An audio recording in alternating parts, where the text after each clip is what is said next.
Muchas gracias, Mario. Aquí está. Bueno, Mario es un compi de Nada, la Comisión de Entomología que pues ya está aquí para echarme un cable con comentarios que vaya dejando en el chat y todo lo que se necesite. Vale. Pues nada, como digo, esta en concreto la voy a impartir yo.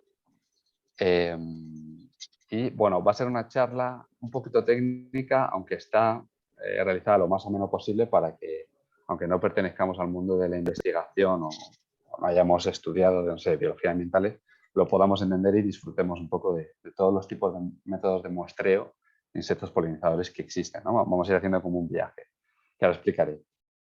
Como breve presentación, para que me conozcáis un poquito más aquellos que no lo hagáis, yo me gradué en la Universidad Autónoma un grado de biología. Hice dentro de ese grado unas prácticas de la fonoteca zoológica del Museo Nacional de Ciencias Naturales relacionadas con colecciones de sonido. Finalicé la carrera con un TFG bastante chulo, desarrollando una línea de investigación medio nueva en el grupo de ecología terrestre de la Autónoma sobre caracterización acústica del vuelo en abejas del norte de Madrid. Luego me tomé un año de descanso viendo cómo estaba el tema del COVID y aproveché para hacer unas prácticas de investigación en París, en el Museo de Historia Natural, también sobre bioacústica y comportamiento en grillos. Empecé en Iberozoa casi desde los inicios, ayudando a divulgar, redactar artículos, coordinar un poquito algunas secciones, como la entomología. Y hoy en día estoy bastante lejos. Estoy en Holanda haciendo un máster en agroecología en la Universidad de Wageningen, que por fin he aprendido a pronunciarlo bien. Y últimamente también empecé, por ejemplo, a formar parte de una startup que se llama Be Grateful, en la que estamos trabajando en cómo hacer las ciudades un poco más pollinator friendly, ¿no? Como, bueno, más adaptadas a los polinizadores, en concreto a las abejas solitarias y salvajes. Además me gusta mucho tocar la guitarra, la música en general y ser monitor de ocio y tiempo libre que se echa de menos también. Algunos compañeros he visto que se han sumado. Y bueno, con esta breve presentación, pues vamos a comenzar. A ver. Ahí estamos. Bueno, ¿cuáles son las expectativas de este viaje que vamos a hacer, ¿no? entre nosotros? Lo primero, quiero dejar unas líneas sobre los polinizadores, cuál es su importancia para nosotros y también cuál es su declive, tristemente, ¿vale? Como digo, nos encontramos en unos años críticos en general, en lo que respecta a muchísimos sectores relacionados con la naturaleza y el medio ambiente. Esto ya creo que es algo que sabemos la gran mayoría. Y los insectos polinizadores y los insectos en general se están viendo enormemente afectados por esto, así que hablaremos un poquito de ello. Hablaremos también de si sabemos realmente tan siquiera lo suficiente como para hacer un análisis completo de lo que le sucede. A continuación empezaremos con la parte, bueno, dejaré claro que es todo un reto realizar métodos de muestreo y seguimiento de insectos polinizadores, desde luego, no es nada fácil. Luego empezaremos con la parte de dentro del sándwich, ¿no? La más densa, que van a ser hablar sobre los distintos métodos de muestreo y seguimiento que tenemos para controlar y conocer sus comunidades y cómo evolucionan a lo largo de los años o para proyectos de investigación. Seguiremos intentando hacer una síntesis y decidiendo cuál es entonces la mejor opción a la hora de muestrear polinizadores en el campo, si es que acaso existe una mejor opción o una opción favorita, preferente. En ese momento, si lo necesitamos, nos tomaremos un breve descansito, ¿vale? La charla debe ser un poquito más larga que las anteriores porque tiene mucho contenido y si es necesario aquí, pues podremos hacer un mini descanso de unos minutillos para desconectar un poco la mente y continuar con la última parte de la charla que tratará sobre un poco ya nos vendremos arriba, ¿vale? Nos vamos a ir a venir arriba, vamos a empezar a hablar sobre nuevas líneas de investigación y en busca de la automatización, es decir, qué es lo que tenemos hasta ahora, lo habremos cubierto ya, y hacia dónde podremos viajar con ayuda de la tecnología durante los próximos años, teniendo en cuenta pues toda una serie de impedimentos o de complicaciones que también pueden surgir en ese aspecto, pero ahí nos adentraremos un poco en, no sé, Matrix, como en el futuro, ¿no? Como en lo que podríamos llegar a conseguir en unos años fantasear un poquito con la tecnología y cómo nos puede ayudar a mostrar polinizadores. Finalmente quiero terminar con unas diapositivas sobre la ciencia ciudadana, en lo que consiste y cómo podría ayudar a todo este proceso y unas conclusiones y consideraciones finales, ¿vale? Hemos seguido aquí el recorrido como si fuéramos a lomos de este abejorro, ¿no? Así que bueno, vamos allá. Vamos a empezar. Como digo, esta parte voy a hacerla un poco más breve porque en anteriores charlas se ha tratado ya un poquito, incluso el año pasado ya estuvimos hablando de esto, pero creo que sigue siendo necesario. Los insectos, para empezar, representan sin lugar a dudas la gran mayoría de especies animales, ¿vale? Aunque pasen desapercibidos, ahí están, son la grandísima mayoría. Los artrópodos en sí, los famosos grupos, son el 80% de todas las especies animales de nuestro planeta. La polinización en sí es un servicio ecosistémico que está valorado en una barbaridad de millones de dólares en este caso, pero pues euros también no lo podéis imaginar, anuales, ¿vale? Según un estudio del IPBES en 2016. El 75% de los cultivos de los que depende nuestra alimentación requieren de la polinización entomófila o por insectos. Estoy escuchando por ahí algún micro que está sin silenciar. Así que por fin, durante la charla, se agradece que estén silenciados. El 94% de la flora silvestre, de la misma manera, depende de la polinización entomófila por insectos. Es decir, estamos hablando de porcentajes altísimos, directamente relacionados con nuestra dieta. Si nos vamos a Europa, el 84% de las especies cultivables son polinizadas por insectos también, en mayor o menor medida. Las abejas en concreto están hoy en día consideradas como el grupo de insectos más importante, pero no nos olvidemos de que detrás de ellos, por ejemplo, van los dípteros, las moscas, y casi que les pisan los talones. El único problema es que no sabemos lo suficiente, pero eso lo veremos un poquito más adelante. ¿Cuál es el problema? Que a pesar de todos estos beneficios que básicamente estos organismos nos están aportando año tras año, día tras día, cada vez son más los estudios que muestran alarmantes pérdidas de diversidad y abundancia de insectos. Es decir, es un servicio ecosistémico que se nos otorga de manera gratuita, prácticamente porque nadie paga por ello directamente, y que lo estamos perdiendo, ¿no? por toda una serie de acciones que estamos realizando. Bueno, estos son estudios a nivel internacional, ¿vale? Pero luego voy a hacer un poco más de foco en la península ibérica y en España. En Estados Unidos tenemos ya estudios, por ejemplo, de que en distintos bosques templados y distintas regiones, abejas, por ejemplo, de gran tamaño, como los abejorros, están disminuyendo sus números, ¿vale? En el estado, en Illinois, por ejemplo, 50% de especies de abejas se han perdido a lo largo de 120 años. Los abejorros están en disminución. En definitiva, nos llegan estudios desde Norteamérica avisándonos de esto. Si nos vamos a Europa, en Gran Bretaña y en los Países Bajos también se han realizado estudios a nivel nacional que relatan esta disminución de abejas silvestres ya patente desde los años 80. O sea, esto ya lleva sucediendo desde hace varias décadas. Y de momento no se ha detenido este declive. Y si dejamos de un lado las abejas, ¿vale? Que como podéis ver, si cualquiera hiciéramos una revisión bibliográfica, sería el grupo que más encontraríamos, ¿vale? Que con más frecuencia encontraríamos. Pero si también nos fijamos en otros grupos como los lepidópteros, las mariposas, sucede algo parecido. Por ejemplo, en Reino Unido, el 71% de especies de mariposas están en declive y 3,74% ya están extintas durante los últimos 25 años. Eso ya es que no hay vuelta atrás. Es decir, que nos hemos pasado de rosca y ya no es que estén en declive, sino que ya nos podemos olvidar de esa especie porque ha desaparecido. Y esto está sucediendo desde hace ya varias décadas.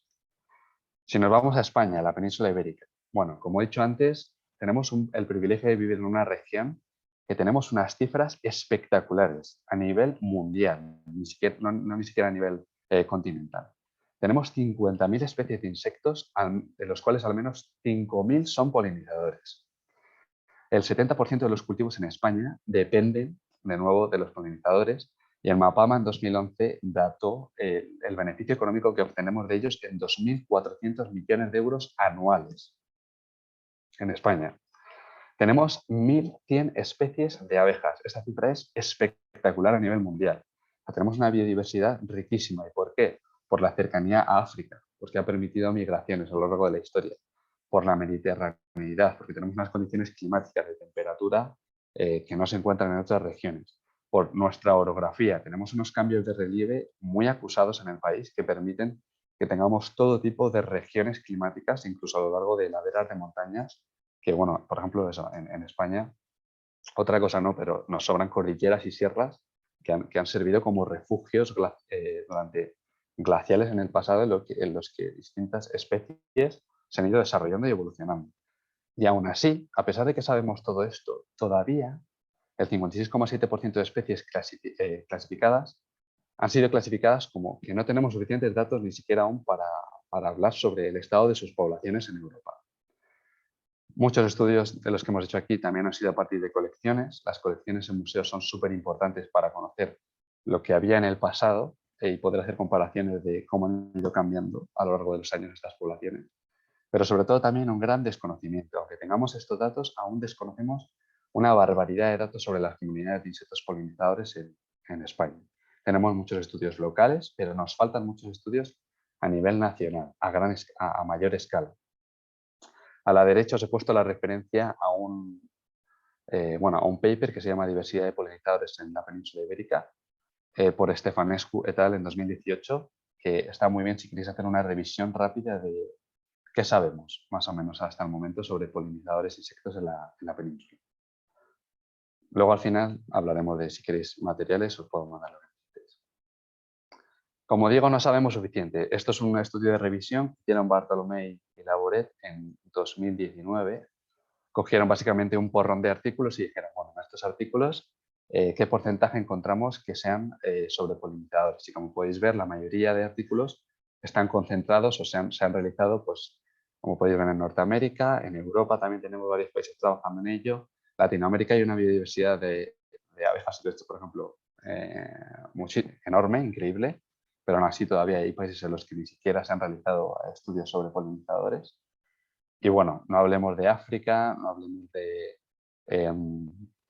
toda la región oriental que es posterior a Europa. Es decir, nos faltan una barbaridad de datos de un montón de países, ¿no? Luego, si hacemos un poquito más si prestamos un poquito más de atención a en qué grupo de insectos se han enfocado, vuelvo a repetir que, como veis, las abejas son las predilectas en este caso, ¿eh? Abejas solitarias, abejas salvajes, abejorros, y ya tenemos también algunos estudios sobre algunos grupos de moscas, mariposas por supuesto, y otros que decidieron clasificar como otros insectos polinizadores, pero la mayor concentración está en las abejas y en las abejas, desde luego. Siempre se han llevado la palma hasta el momento. Si además nos centramos en regiones climáticas, la mayoría de estos estudios se han centrado en regiones templadas, en regiones tropicales, mediterráneas o de montaña o boreales, por ejemplo.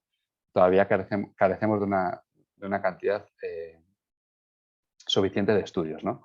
Entonces, ¿hasta qué punto podemos luego realizar comparaciones con esta escasez de datos?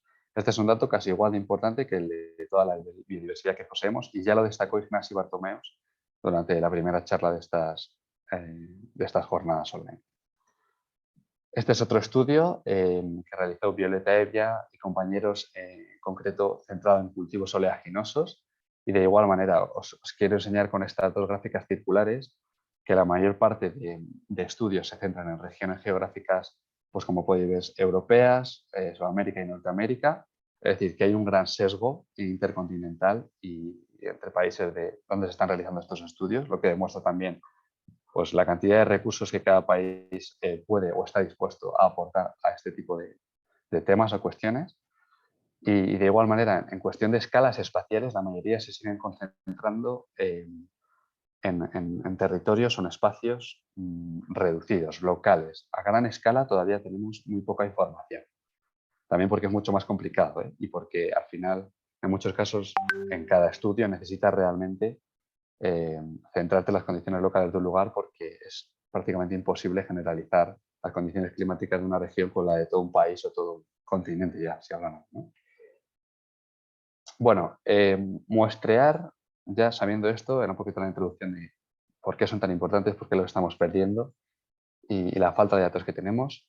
Quiero dejar claro que el muestreo y seguimiento de polinizadores, desde luego que no es nada fácil, ¿eh? Si hubiera sido algo más fácil, tal vez tendríamos mucha más información, pero es que es una tarea bastante complicada, por razones que en realidad todos podríamos deducir, sin tener realmente ningún tipo de experiencia en el campo. Y es que los insectos polinizadores son pequeños, son numerosos, están por todas partes, son silenciosos, es decir, no nos avisan con un "¡Ah! Estoy aquí polinizando". No, no, tenemos que realmente ponerle el oído si queremos escuchar, por ejemplo, el batir de las alas.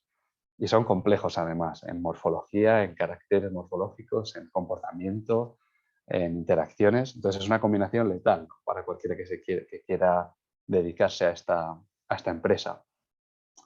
Ya no hablemos de la identificación taxonómica, es decir, si por ejemplo, un pajarero, ¿no? O un ornitólogo que sale al campo ya con unas cuantas salidas es capaz de empezar a diferenciar, mira, pues esto de aquí está, tal, tal. Con insectos es muchísimo más complicado, requiere de mucha experticia, de años de trabajo centrado en un grupo concreto, es decir, especializado en abejas, especializado en dipteros, especializado en lepidópteros y de mucho tiempo. Y tristemente el número de especialistas taxónomos también parece estar en declive, no solo el de los insectos. Es decir, no tenemos desde luego un número inmenso de gente que se esté dedicando a esto porque pues es un mundo muy complicado y, pues como digo, están también en declive, ¿no? Que es una pena y lo necesitamos urgentemente, ¿eh? Cada vez más. Es algo que yo también más adelante. Y por último, como por data en esta diapositiva, quería decir que esta charla se está centrando en insectos, como podréis ver, ¿vale? Voy a hablar de insectos. Pero hay otros polinizadores no tan pequeños. Hay murciélagos que son polinizadores. Tenemos pájaros, por ejemplo, los colibríes en Latinoamérica también tienen una función polinizadora. Mamíferos, pequeños ratones, pequeños roedores, incluso a veces reptiles también pueden ser. Pero bueno, hoy me estoy centrando principalmente en los insectos. Debajo de las fotos voy poniendo a veces el autor, porque algunos son colaboradores también de Iberzoa, así que en este caso créditos a Tito Navas, que va a aparecer varias veces.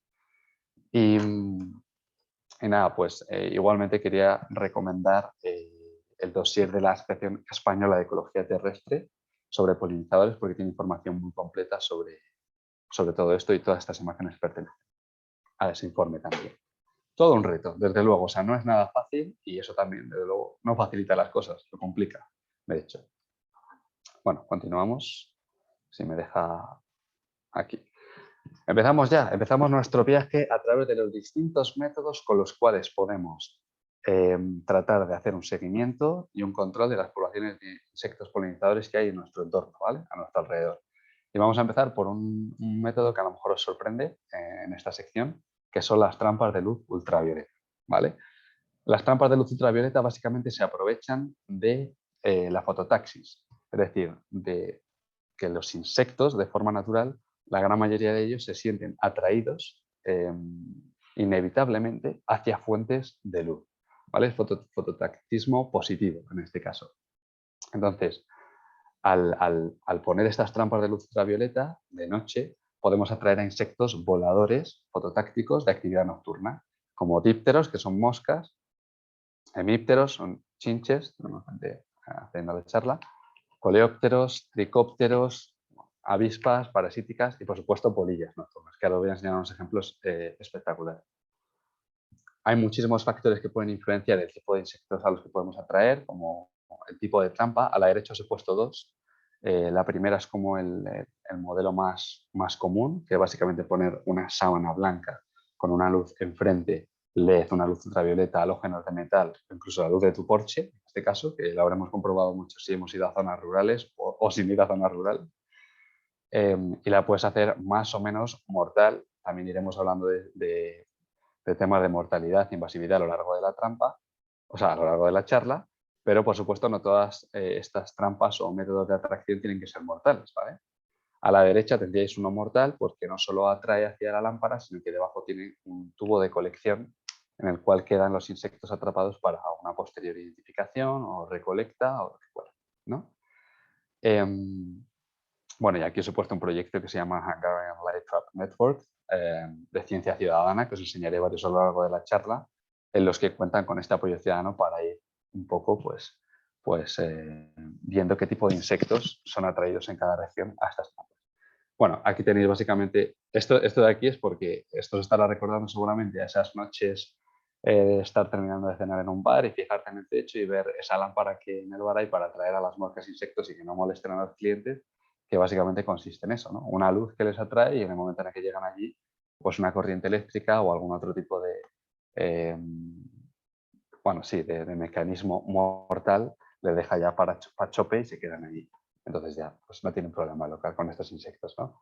Pero bueno, aquí tenéis unos ejemplos de lo que se puede obtener cuando haces este tipo de experimentos en tu parcela o como parte de un proyecto de investigación. Estas imágenes son de Estados Unidos y Indonesia, o sea que no os esperéis que vengan estas pedazos de polillas a vuestra casa la primera vez que hagáis esta trampa de luz ultravioleta. Pero bueno, como podéis ver, no solo atraen a polillas, sino también a todo tipo de grupos. Tenemos coleópteros aquí a la derecha, al lado de esa polilla preciosa, o en este caso cigarras, abajo verde, lo podéis ver.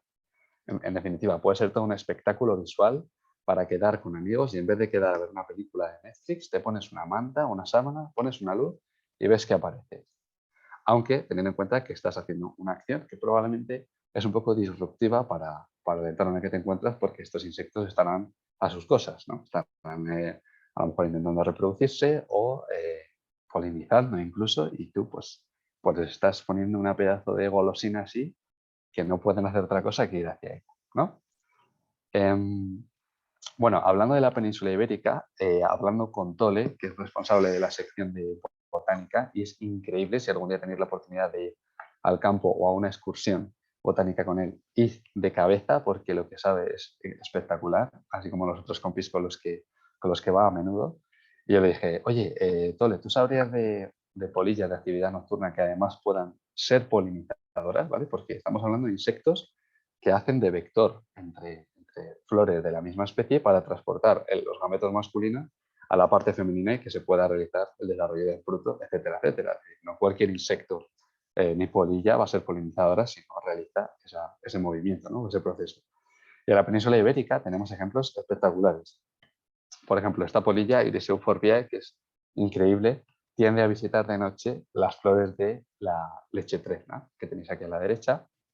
La oruga de Acherontia atropos, que es la mariposa de la muerte, creo que se llama así, tiende a visitar flores de jazmín y de jazmín silvestre, que los tenéis aquí. El jazmín está arriba y el jazmín silvestre debajo. Y luego, bueno, esta oruga, a la hora de pupar y hacer la metamorfosis, da lugar a esta polilla que es espectacular, ¿no? Yo creo que pensaréis lo mismo, porque se le dibuja hasta en el tórax esta calavera que le da el nombre de polilla de la muerte. Además de ello, tenemos otro tipo de polillas nocturnas, como del género Saturnia, como Saturnia piri o Saturnia pavonia, que les gusta mucho alimentarse, tienen como plantas nutricias, pues almendros, como por ejemplo Prunus dulcis, o el endrino, Prunus espinosa.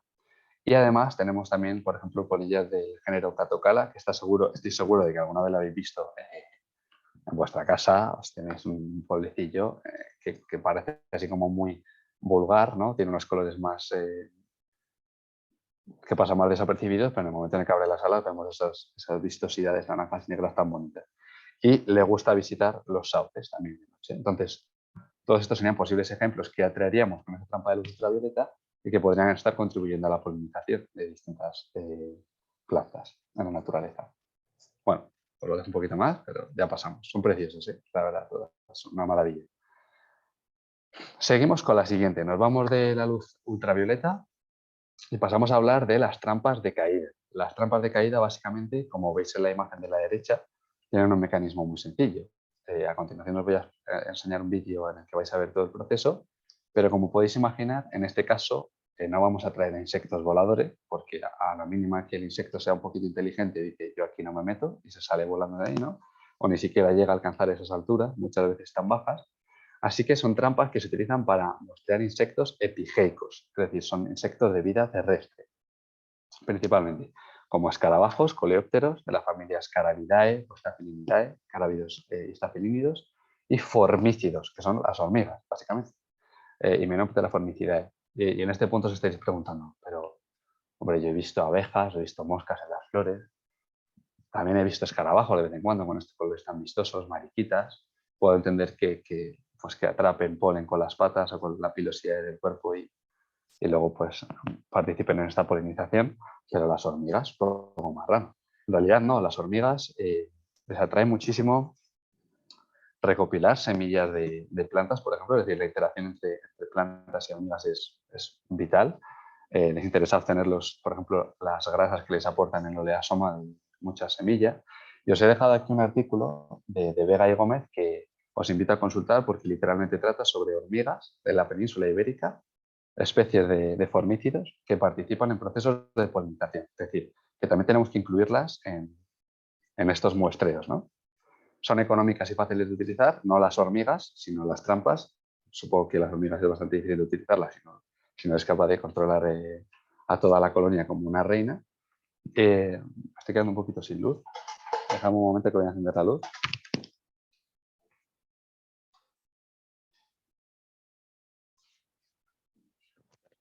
Estoy aquí en una clase, un poco de incógnito.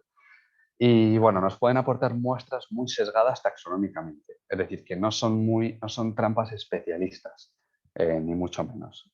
Podemos atraer a todo tipo de grupos y no nos pueden dar una muestra. Bueno, si nos queremos entrar en un grupo concreto, desde luego no ayudaría. Aquí tenemos, pues, básicamente lo que consiste esta trampa, ¿no? El insecto va caminando y no sabe lo que le espera hasta que llega al borde de la trampa y cae dentro y ahí se ha quedado. Podemos añadir también barreras guía con un esfuerzo un poquito mayor de muestreo, así como techos. Esto es importante. Os preguntaría, ¿por qué creéis que es importante? Aunque sé que es difícil la interacción, pero os animo a desconectar el micro en algunos momentos. Y, por ejemplo, en este caso mi pregunta es, ¿por qué creéis que es importante en este tipo de trampas añadir un techo encima del vaso de colección? Si alguien se anima, que levante el micro. Dejo unos segundos. Es decir, ¿por qué creéis que es interesante colocar este tipo de estructuras, incluso, fijaros, bastante fijas y sólidas sobre el techo, que costaría moverlas, además, sobre los vasos de colección en los que están cayendo nuestros insectos epigeicos? A ver, a ver, a ver. A ver, para protegerles. Por ejemplo, para proteger la calidad de la muestra, porque en el momento en el que caiga sí, bueno, en el que empiece a caer precipitaciones o cualquier tipo de, sí, principalmente lluvia en este caso, pues empezaría a dañar un poquito la calidad de nuestra muestra para una posterior identificación y no solo protegerle de condiciones ambientales, sino también de otros animales. Ardillas, distintos tipos de pájaros, mamíferos, roedores pueden acercarse a estas trampas, ver que dentro hay alimento, hay proteína y básicamente tener el tamaño suficiente como para hacer lo que quieran con la muestra. Entonces, instalar techos lo más sólidos posibles y cercanos al vaso, es decir, que la distancia no sea muy grande entre el techo y el suelo, puede ayudar a evitar este tipo de cosas que nos van a dar una muestra súper sesgada. Es decir, vamos a tener ahí un vaso lleno de insectos que la mitad se han estropeado por condiciones ambientales y la mitad se los han comido. Letalidad variable, ¿por qué? Porque tú puedes decidir no poner nada debajo, ningún tipo de alcohol o sustancia conservadora que mate a los insectos, pero también puedes ya directamente, que en el momento en el que el insecto caiga, inmovilizarlo de alguna manera con líquidos como glicol de propileno. Se requieren sustratos terrosos o blandos, porque si no es difícil, obviamente, colocarlo, ya lo veréis ahora. Y bueno, hay cierta controversia para decidir la distancia de separación de cada trampa, pero en general, según revisiones y artículos, tendría que estar en torno a unos 25 metros entre cada trampa si estuviéramos a punto de realizar un proyecto de investigación, ¿no? Si sirviera para fines científicos, por ejemplo. Bueno, aquí os voy a enseñar un vídeo en el que se ve el proceso de forma muy rápida y visual. Tenemos aquí a Kate Marshall, que creo que es de Escocia, y bueno, va a ser solo unos segunditos. Como podéis ver, pues es súper sencillo, con una pala, una herramienta de excavación. Realizas un agujerito en el suelo, colocas tu vaso, en este caso está bastante especializado porque podéis ver estos rebordes con los que se va a sujetar muy bien al sustrato, a la tierra. En este caso añade también pues, una serie de ramas o palos al final para que, entiendo que en este caso como una especie de amortiguación, o para que dentro de lo que cabe los insectos dentro se sientan en condiciones naturales, aunque es bastante complicado y va a haber cierto nivel de estrés. 3 palitos de madera y un techo con una cierta inclinación para evitar estos daños que hablábamos de precipitación o, en este caso, creo que si llega una ardilla o algún tipo de ave puede fastidiarle un poco el setup, ¿no? Pero bueno, ya habéis visto lo que es una trampa de caída, ¿no? Creo que está bastante claro. Seguimos, red o tela de batido. Bueno, este es un método que realmente yo creo que no se utiliza demasiado para insectos polinizadores, ¿no? Porque estaríamos hablando de insectos, de nuevo, que no tienen capacidad de volar y que se encuentran principalmente o tienen hábitos de alimentación y reproducción en árboles o matorrales. En este caso, pues podríamos capturar orugas, cochinillas, áfidos, algunos escarabajos, A veces se utiliza incluso un aspirador como complemento, aunque el aspirador de por sí se puede considerar otro método de seguimiento y control de comunidad de polinizadores.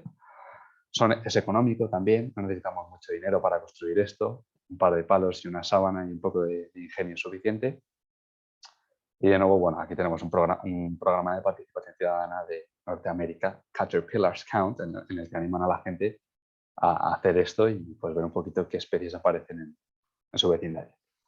Pero bueno, es un método muy sencillo, tampoco voy a indagar mucho más en él porque no es de los más utilizados desde luego. Seguimos, trampas malays o malays. Seguro que se os viene a la cabeza rápidamente una tienda de campaña, ¿verdad? Porque es que es literalmente una tienda de campaña. Alguien seguro que ha dormido bajo una de estas en algún momento durante un periodo de muestreos. Básicamente se componen se pueden localizar en vez de forma aleatoria, aprovechando corredores naturales de insectos, es decir, zonas donde se conozca que más o menos hay corrientes de aire que los insectos aprovechan para desplazarse, en las que no estás totalmente, a veces no tenemos mucha vegetación bloqueando la entrada de estos insectos en la tienda, en la trampa maláis, y básicamente tenemos un bote colector en la parte superior, un techo blanco y palenes negros. Es la manera de engañar un poco a los insectos en este caso. El negro no lo distinguen realmente del resto del paisaje, entonces ellos siguen su camino, se chocan con la malla negra y un insecto automáticamente o instintivamente lo que tiene que hacer es ascender hacia arriba. En el momento en el que asciende, pues se acaba encontrando con el bote colector, donde puedes hacerlo de nuevo letal si quieres y añadir algún tipo de líquido conservador, o no hacerlo letal y simplemente tenerla ahí un rato y luego mirar qué tipo de insectos tienes. ¿Vale? Esto es básicamente una trampa malays. También es muy sencillo, ¿no? Luego, por supuesto, toda la estructura que necesites para montarlo. Pues palos, estacas y demás. Y un martillo, probablemente. Bueno, en este caso, como digo, en el tubo colector pues se puede poner etanol, que conserva ADN, cianida, acetato de etilo, que lo destruye. Realmente depende mucho de cuáles sean tus objetivos para cada muestreo. Pero, por ejemplo, hay sustancias como el etanol que degradan bastante la muestra. Esto os contaré un poquito más adelante. Se puede incrementar también la muestra poniendo pan traps en la base. Estaremos hablando de un método mixto que también vamos a hablar más adelante. Se nos sube ya un poquito el precio, es decir, ya no tiene nada que ver con poner una sábana y una luz o hacer una cesta de batido, sino que ya pues te tienes que gastar dinero en comprarte una trampa malays o tener mucho ingenio y inventarte tú una, que seguro que ha pasado en algún caso. Es un esfuerzo de muestreo mucho menor, ¿vale? Al menos de forma previa, pero luego posteriormente la clasificación taxonómica te la tienes que comer con patatas y el separar los individuos del frasco colector por familias, grupos y tal, igual, ¿eh? O sea, siempre en todos los casos de muestreo de polinizadores el esfuerzo que te vamos a tener que hacer posteriormente a la recolección va a ser enorme. Y también una baja especificidad, es decir, aquí entra cualquier insecto y nos pueden estar entrando tanto polinizadores como no polinizadores. Lo que me gustaría a lo largo de esta charla, no lo he comentado antes, es que vosotros os vayáis haciendo un mapa mental de un poquito todas las opciones que hay, porque al final quiero entrar en una especie de debate con vosotros, unas reflexiones sobre cuál es el mejor método hasta ahora, ¿no? O basado en especificidad, invasividad, etc. Entonces, bueno, iros un poquito fabricando este mapa mental que luego seguro que las preguntas o las reflexiones pues podemos hablar de ello.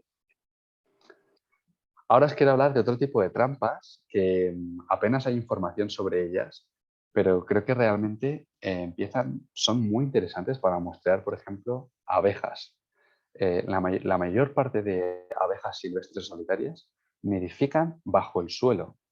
Os voy a poner un vídeo de una asociación que se llama Abejas de Canarias. Tienen vídeos e información chulísima en internet, os animo a consultarlo. En este vídeo simplemente os quiero enseñar la parte del ciclo vital de dos abejas solitarias o silvestres, son del género Andrena, y podéis ver cómo literalmente tienen la fuerza y la capacidad de construir sus nidos bajo tierra. No son nidos muy grandes, ni muy espectaculares, ni colonias enormes de individuos. Podemos hablar más adelante de la vida de las abejas solitarias y silvestres, pero ya deberíais de saber algo si fuisteis a la primera charla.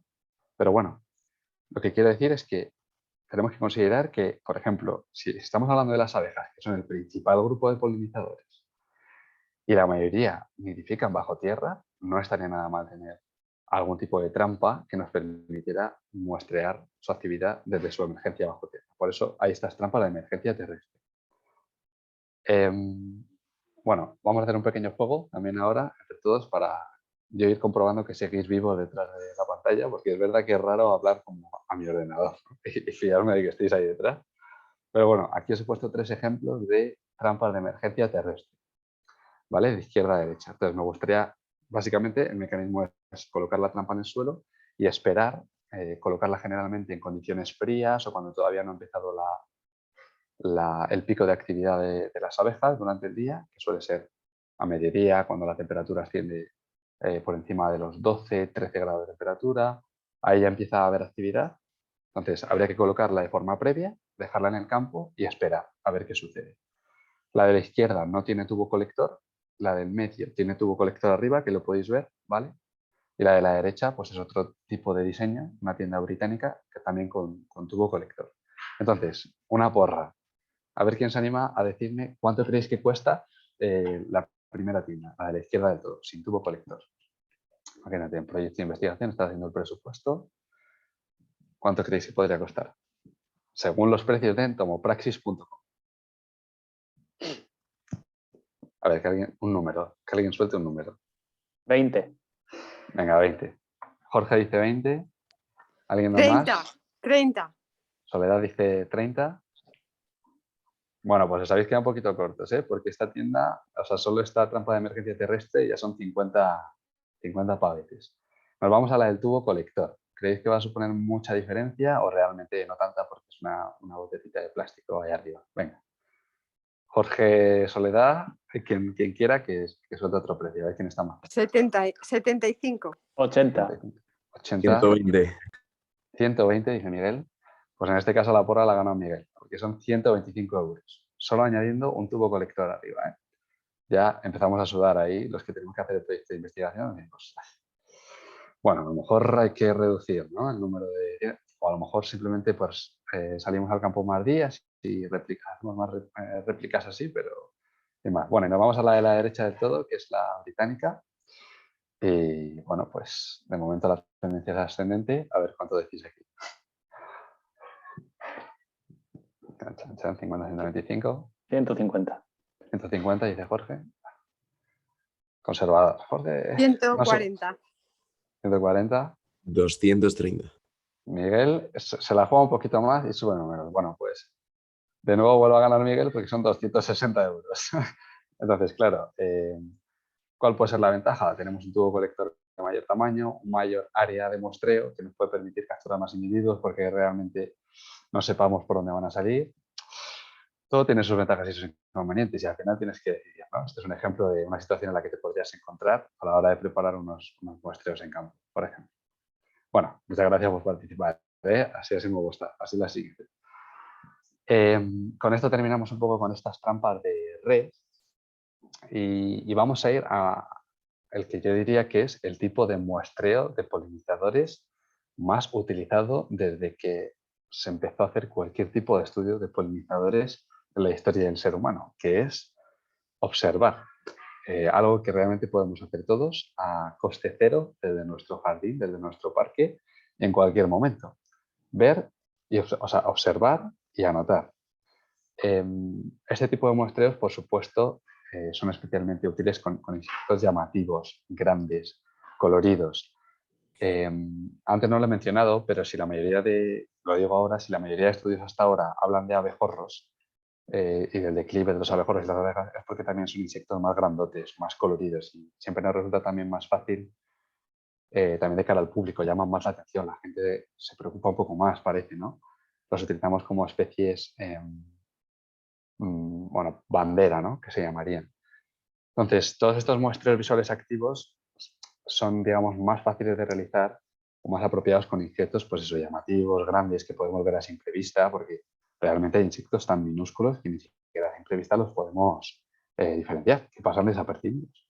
Mariposas, libélulas, cabellitos del diablo, grandes abejas, bueno, también hay mosca de muy buen tamaño, bombílidos, en fin. En este caso y en cualquier otro caso realmente necesitamos buenas condiciones de temperatura y viento, mucha repetitividad y consistencia de análisis, pero bueno, esto es poco en común a todos los tipos de muestreo. Conocer muy bien la fenología de las especies de interés, es decir, cuándo alcanzan su madurez, cuál es la longevidad de cada especie, en qué época del año se concentra su actividad, en qué época del año su actividad solapa con la actividad de otros polinizadores. A lo largo del día, en qué franja horaria les vemos más en el campo, porque es la franja en la que su cuerpo resiste mejor las temperaturas. Necesitamos tener realmente un conocimiento previo bastante sólido para salir al campo y sacarle el máximo partido a este tipo de muestreos. Es decir, experiencia.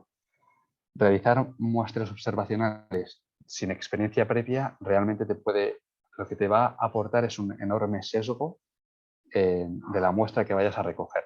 Y obviamente es normal, no es algo que podamos echar en cara a la gente, pero es algo que hay que tener en cuenta en este tipo de muestreos. No sucede lo mismo en los anteriores, porque tú recoges tu muestra y luego más adelante en el laboratorio ya la analizas con ayuda de entomólogos y otros pues, investigadores o científicos o especializados en ese grupo. Pero en el campo, esto es una actividad que se realiza únicamente en el campo y es necesario siempre experiencia para sacar el máximo partido y recoger resultados válidos, ¿no? Red, sí, bueno, red, si solo vas a usar no hace falta, una lupa pequeña incluso, mucha paciencia, porque no todas las especies realmente se pueden determinar en el campo, ni mucho menos. A ver, ahí estamos. Entonces, en estos métodos de muestreos visuales activos consisten básicamente en esto. Se pueden realizar de varias maneras. Se puede hacer por transectos, es decir, elegir una serie de franjas y recorrerlas y ir observando lo que sucede. Por ejemplo, número de visitas florales que estamos viendo sobre las flores, número de especies que estamos observando. Si no somos capaces, número de especie, pues la familia, pues son coleópteros, son dípteros, son abejas, son mariposas. Todo eso lo podemos anotar. En definitiva, hay todo tipo de información, ¿no? Y se puede hacer por, como digo, por transectos, por puntos o también en determinadas áreas. Pues seleccionas un área y estás observando durante un tiempo lo que sucede ahí. Luego lo realizas la misma operación repetidas veces. Se requiere generalmente mucha mano de obra, que muchas veces también es voluntaria, porque pues en los proyectos de investigación no sobra el dinero y hay que pedir ayuda a compis del sector, pero no es desde luego lo más apropiado. Y como he dicho ya, entrenadas, necesita mucha experiencia. Esta foto es del Paseo del Lau, que es otra colaboradora de Iberozoa que se encarga de la sección de Iberozoa Junior con los niños. En transectos, bueno, como podéis ver, en este caso ya están utilizando una red entomológica. La red entomológica se puede considerar un mix, otro tipo de método en realidad, porque os lo voy a explicar ahora un poquito más a continuación. Pero bueno, de la misma manera, elegir un transecto que esté todo previamente estandarizado, una distancia, una amplitud, un tiempo. Por ejemplo, para las mariposas existen los caminos de polar que se realizan, pues a lo mejor estás 5 minutos durante 5 metros hacia adelante o 5 por 5. Hay distintos métodos y luego hablaremos de la estandarización. Puedes hacerlo con captura o no, puedes simplemente observar los individuos y soltarlos, o observarlos y sacrificarlos con ayuda de botes y material de conservación. Y, por ejemplo, pues como digo, hay instituciones que tratan de estandarizar estos métodos, pues diciendo BWalks o de qué manera podemos realizar métodos visuales activos centrados en mariposas, abejas. Hay muchísimos tipos de ejemplos.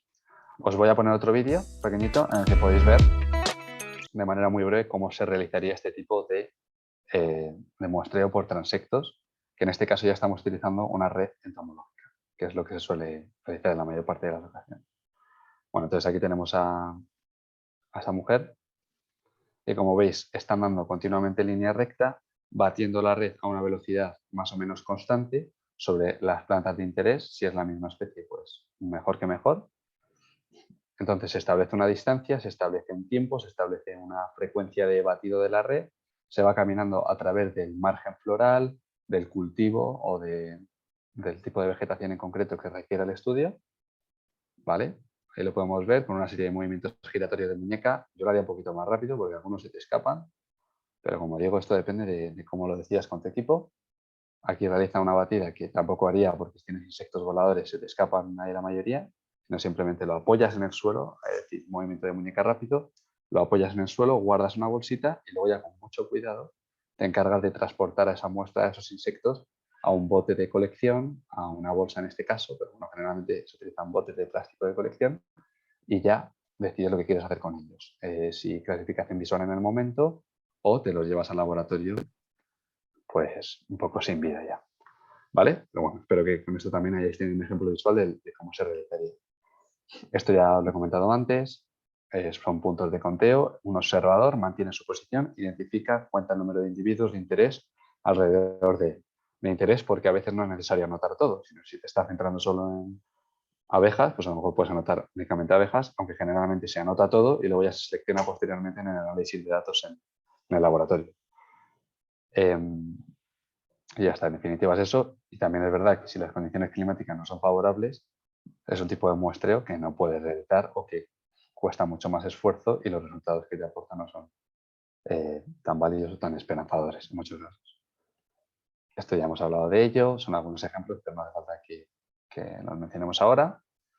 Y bueno, este en concreto, desde luego yo todo lo que os estoy contando, ojalá lo hubiera experimentado todo, pero no es así. En este caso sí que he podido experimentar la realización de muestreo y seguimiento con red entomológica y también con PanTraps.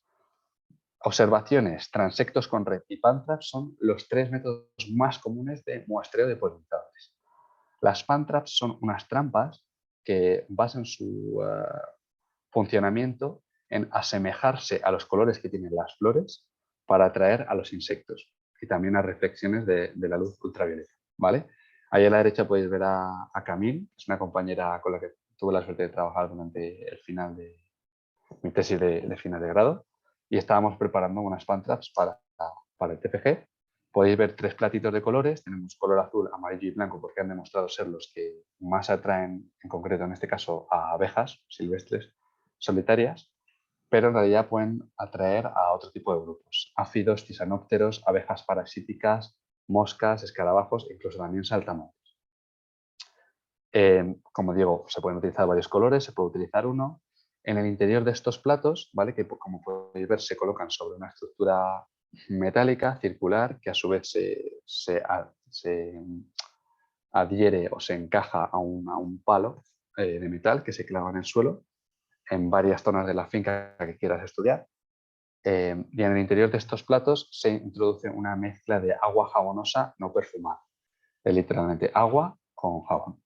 No queremos que esté perfumada porque los olores también son un componente fundamental de la atracción de las flores hacia los insectos y en este caso únicamente queremos atraerlos de forma visual y que al llegar no resulten espantados o desvíen su trayectoria al recibir olores que para ellos no son familiares, ¿no? Por ejemplo, de alcohol.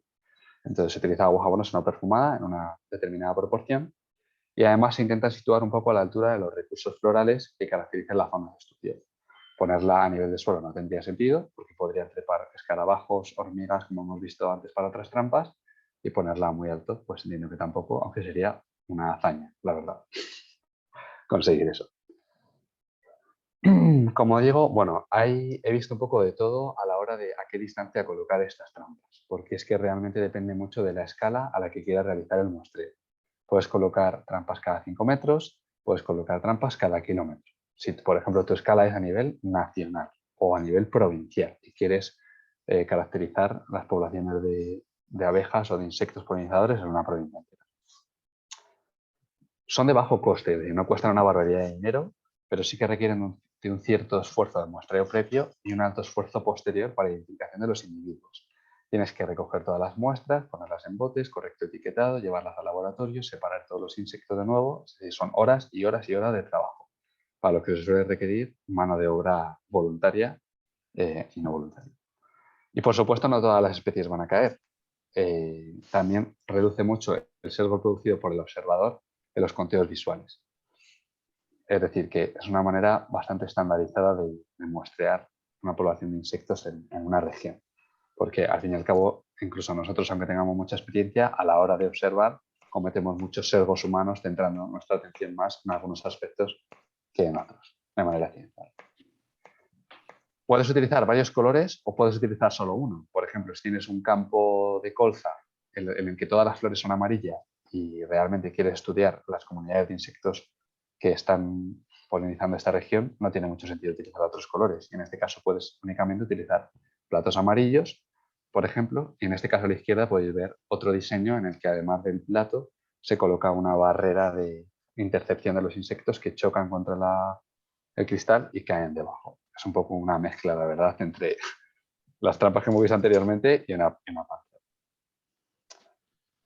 Así que nada, básicamente sería esto. Y hoy en día son de las más utilizadas para muestrear abejas solitarias, silvestres y polinizadores en campo. Aunque luego veremos unas comparaciones interesantes. Esto de aquí es otro tipo de trampa parecida a una Pantrap, pero no es exactamente una Pantrap, la han llamado Paintrap. No tengo experiencia con ellas, así que también os voy a poner un vídeo de cómo se construye y se fabrica esta trampa. Tenemos aquí a este buen hombre explicándonos pues, que tiene 3 piezas. Estas dos se juntan así de forma perpendicular, perfecto, todo sencillo. Estas dos a su vez las encajamos con el platito de debajo. En este caso he escogido un color azul, que ya sabemos que funciona bien. Muy bien. Colocamos una cuerda arriba para que la podamos colgar de distintos ganchos o sujetar en distintas alturas. Podemos colocarlo, por ejemplo, en ramas de árboles de la región.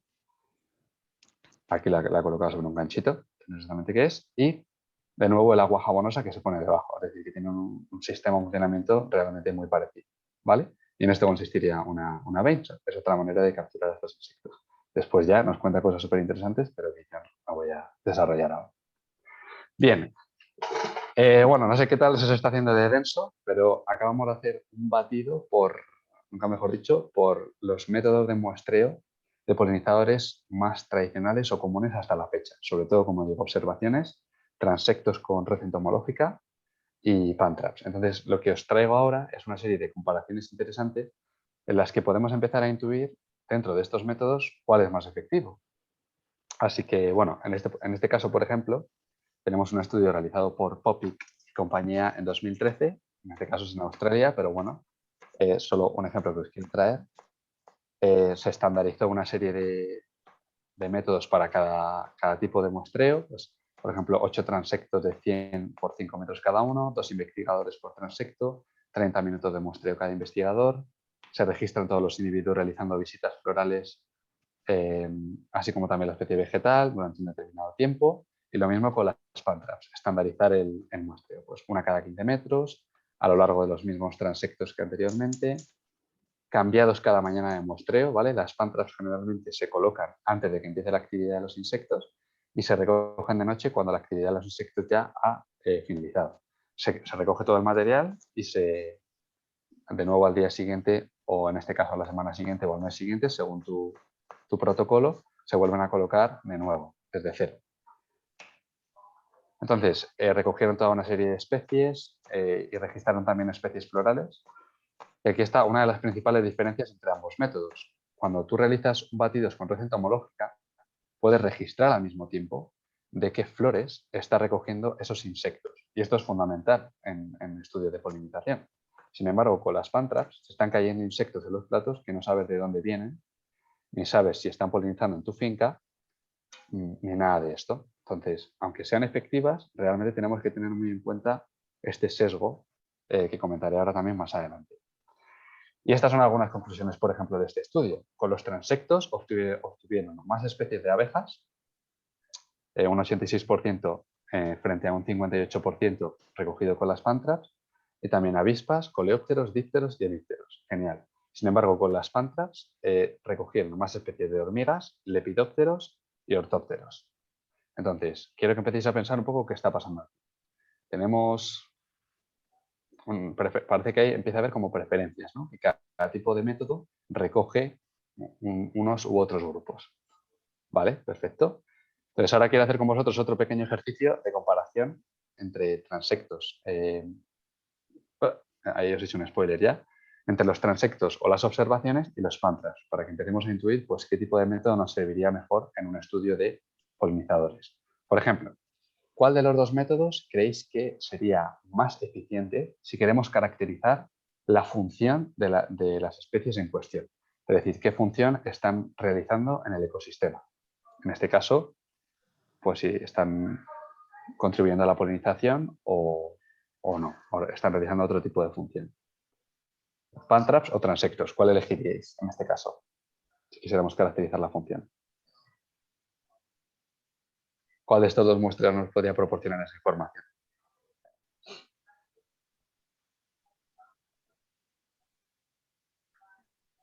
Van traps porque van a, como tiene colores, va a una flor en especial. O sea, van más a la flor. Claro, en este caso, las plantas se fabrican así para asemejarse a flores y que los insectos, de alguna manera, al verse atraídos a las plantas, demos a entender que están visitando las flores de la región, pero realmente en este caso lo más efectivo para determinar la función de la especie sería las observaciones en campo o los transectos, porque directamente podemos ver que el insecto está visitando la especie floral que nos interesa. En las plantas al final caen insectos que pueden simplemente haberse sentido atraídos por la reflectancia de luz ultravioleta que generan los platos, pero que realmente no se encontraban polinizando nuestro cultivo o nuestro jardín o lo que fuera. Respecto al comportamiento, ¿qué creéis? Sucedería en realidad un poquito lo mismo, ¿no? Podemos establecer el comportamiento de una especie si la observamos en el momento en el que lo está realizando. En el sentido de oye, pues es interesante porque este abejorro he visto que está extrayendo el polen de la flor de manera distinta a como lo hacen otras especies de abejas silvestres. Eso con un Plant Traps, imposible. Tú el Plant Trap lo dejas en el campo, te marchas o te quedas alrededor complementando con otros métodos y luego regresas. No eres capaz de anotar todo este tipo de comportamientos. Con observaciones sí que podemos hacerlo. Interacciones. De nuevo, ¿qué tipo de interacción está habiendo entre el insecto y la flor? ¿Podemos establecerlo con los Plant Traps? Realmente no, tampoco.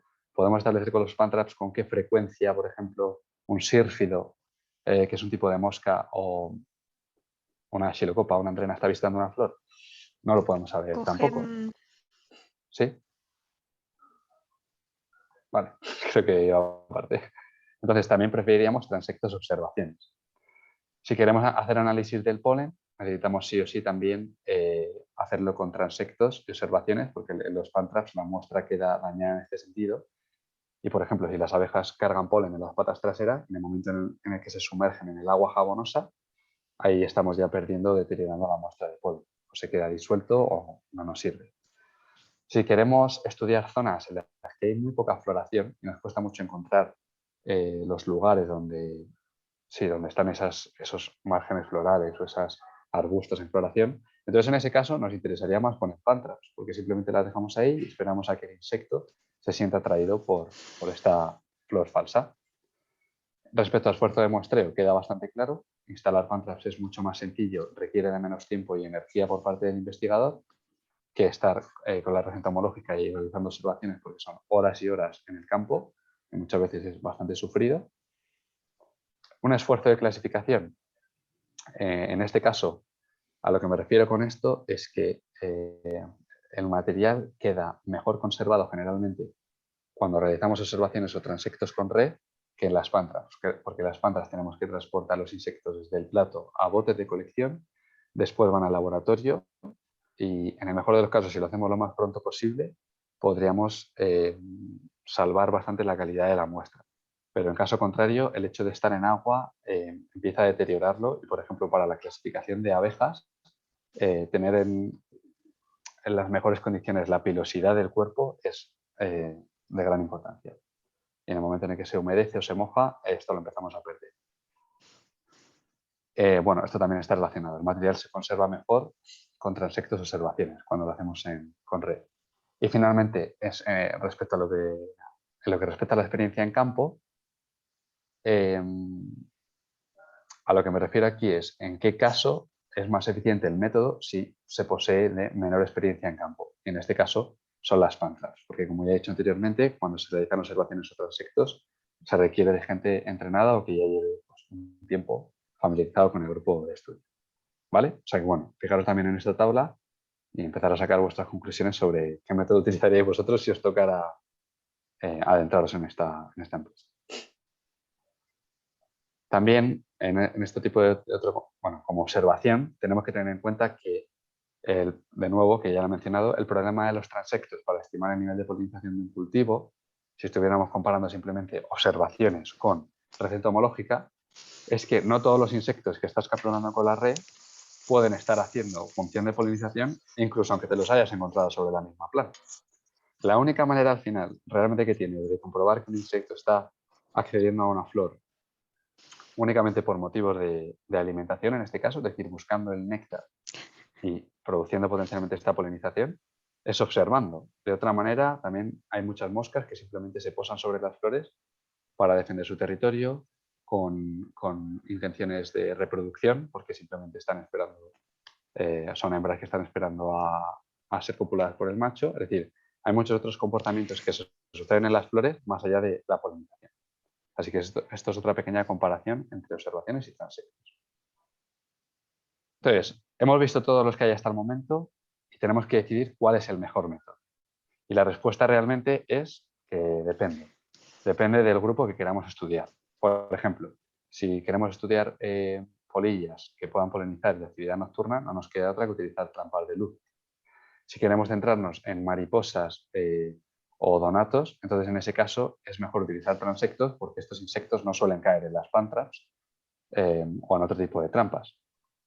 Y si queremos centrarnos en abejas o en otro tipo de himenópteros, pues las pan traps, las trampas malais o los transectos han resultado ser bastante eficientes. Es decir, que realmente todo depende del grupo en el que nos queramos enfocar.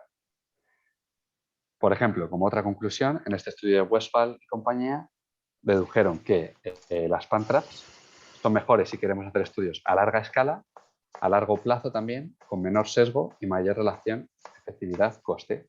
Y sin embargo, si queremos hacer estudios detallados en interacciones planta-polinizador, centrados en ello, no nos queda otra que utilizar observaciones o transectos con receta homológica. Este, por ejemplo, es un estudio que Violeta Evia realizó en la península ibérica sobre el cultivo de girasol. Y lo que os quiero mostrar con estos estudios es que creo que al final la mejor conclusión a la hora de decidir qué muestreo utilizar, qué método de muestreo utilizar, es utilizar varios. Es decir, abrazar la complejidad del mundo de los insectos, entender que cada método de muestreo nos está aportando una muestra distinta o más especializada en coleópteros o en abejas, y entonces utilizar más de uno para intentar cubrir la mayor parte posible de la muestra presente. Y en este caso lo que hicieron fue combinar pan traps, como podéis ver, a distintas distancias, desde en este caso la carretera hacia el interior del cultivo, ¿vale? 10, 75, 150 metros, y además combinarlo con pues una serie de transectos a lo largo de estas mismas alturas y ver qué estaba sucediendo. Y entonces pudieron, por ejemplo, deducir la riqueza de especies según las distintas alturas a las que se iban adentrando en el cultivo, en este caso de abejas solitarias o silvestres, o también, en este caso, quisieron centrarse en cómo la producción de semillas varía igualmente según la distancia que tienen la distancia del cultivo a la carretera, descubriendo que cuanto más lejos estaban las flores en el cultivo de girasol de la carretera, mayor era la producción de semillas, ¿no? Entonces, combinación de métodos acaba siendo una opción bastante recomendable. Aquí resulta un poco lo mismo, simplemente es una figura para demostrar que cuando combinamos, o sea, que las pan traps y los transectos te aportan resultados distintos y que por tanto merece la pena, incluso para distintos cultivos como manzanas, fresas o judías, utilizar ambos, porque nos van a estar aportando distintas informaciones que nos ayudan a cubrir esa muestra de insectos. De igual manera, este es un proyecto que desarrollaron en Escocia, en el que decidieron que la mejor manera de intentar cubrir de nuevo de intentar recopilar esta información de polinizadores a nivel nacional en este caso, era combinando pan traps, transectos y observaciones y aprovechando la ciencia ciudadana para esto. Todo ello con el objetivo de generar tamaños muestrales lo suficientemente resolutos y grandes como para comprender los cambios poblacionales en abundancia de algunos de los grupos de polinizadores más importantes, como abejorros, abejas solitarias o moscas, ¿vale? Entonces, un poquito como conclusión, que no sé si habéis llegado ya también vosotros, si siempre que se tenga el tiempo y el dinero suficiente o los recursos suficientes, humanos y económicos, es mejor combinar varios métodos al mismo tiempo. Vale, hemos llegado a un mini descanso, si os apetece, porque entiendo que puede estar siendo un poquito denso, hay como mucha información. Entonces, si queréis, aprovechamos, también me he fijado la hora, que son las 7:13 más o menos. Quería dejar, si queréis, un par de minutillos para desconectar. Eso, vamos a dejar, por ejemplo, 5 minutos si os apetece, hasta las 7:20, si queréis, para tomaros un descanso, comer algo si os apetece, ir al baño o haceros una taza de café o té.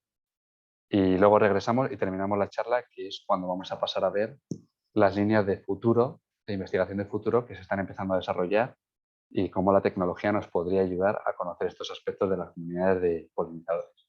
Y ya es como, bueno, nos vamos a flipar muchísimo en términos económicos, pero también va a estar muy interesante y es más cortita que esta primera parte del vídeo. Son solo unas diapositivas más.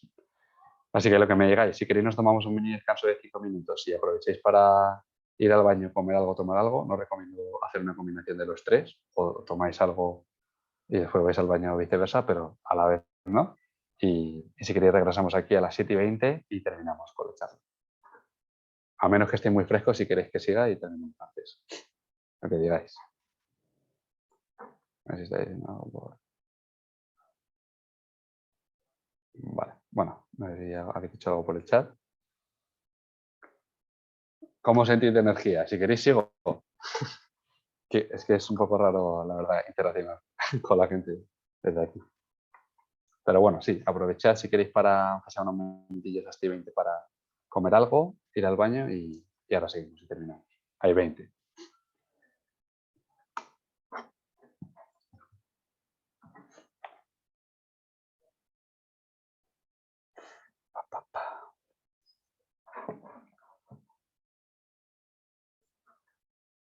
Si hay, vale, genial, os leo.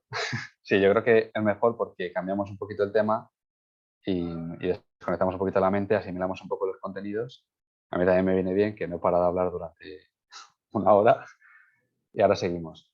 Si hay cualquier tipo de material, artículo que haya mencionado que os interese tener, incluso enlaces a vídeos de YouTube, me lo podéis poner en el chat y luego intentamos hacer lo posible por enviarlo aquí por el chat o por donde sea, ¿vale? Pero bueno, que este descansito sirva para asimilar un poquito lo que hemos visto hasta ahora y recargar energías para la parte final de la charla.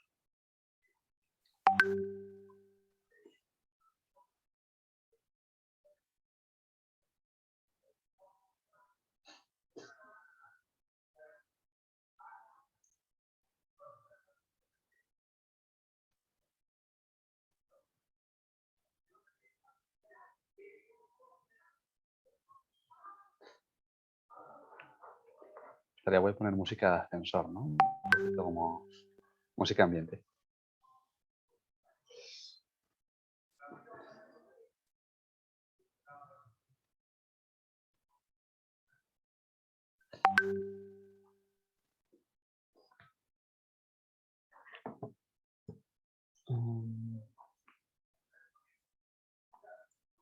Vale, voy a aprovechar. Mario, no sé si estás por ahí. Te voy a hacer con... Sí. Porque a veces hay como ruidos o así o micrófonos que no están silenciados. Vale. Sí, lo he intentado antes cuando eso, pero no podía, No es así posible, que... ¿verdad? Hey. A ver, porque esto no lo he hecho antes, la verdad. Sería como hacer hospedador. Si te hago hospedador, ¿podrías hacer todas las opciones? ¿Puede? Puede ser. Pues vamos a ver. Vale, voy a intentarlo. Venga, te hago hospedador. Muchas gracias, Ana. Me da la sensación eso de que es mucha información porque al fin y al cabo es una especie de revisión casi bibliográfica de un poquito lo que hay hasta el momento en este aspecto. Y dentro de lo que cabe estoy intentando hacerlo lo más ameno posible o entendible, ¿no? Pero es mucha información, aunque desconozcamos mucho sobre los polinizadores.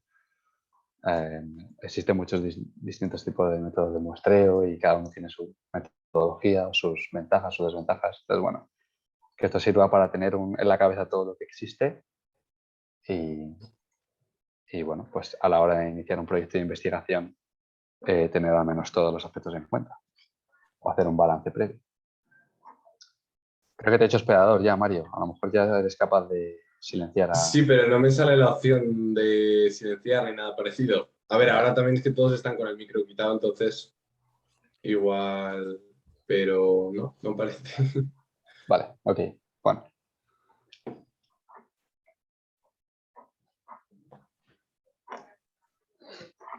Voy a volver a compartir pantalla. Ah, vale, no. Ahora me tienes que dejar a mí la opción de compartir pantalla. Vaya. Sí, pues, abajo Vale. en compartir pantalla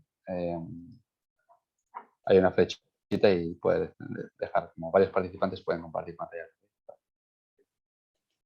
ver Vale. si- ¿La ves? Sí, Vale, ya le he perfecto, dado. ya estoy, ya estoy. Si te sale.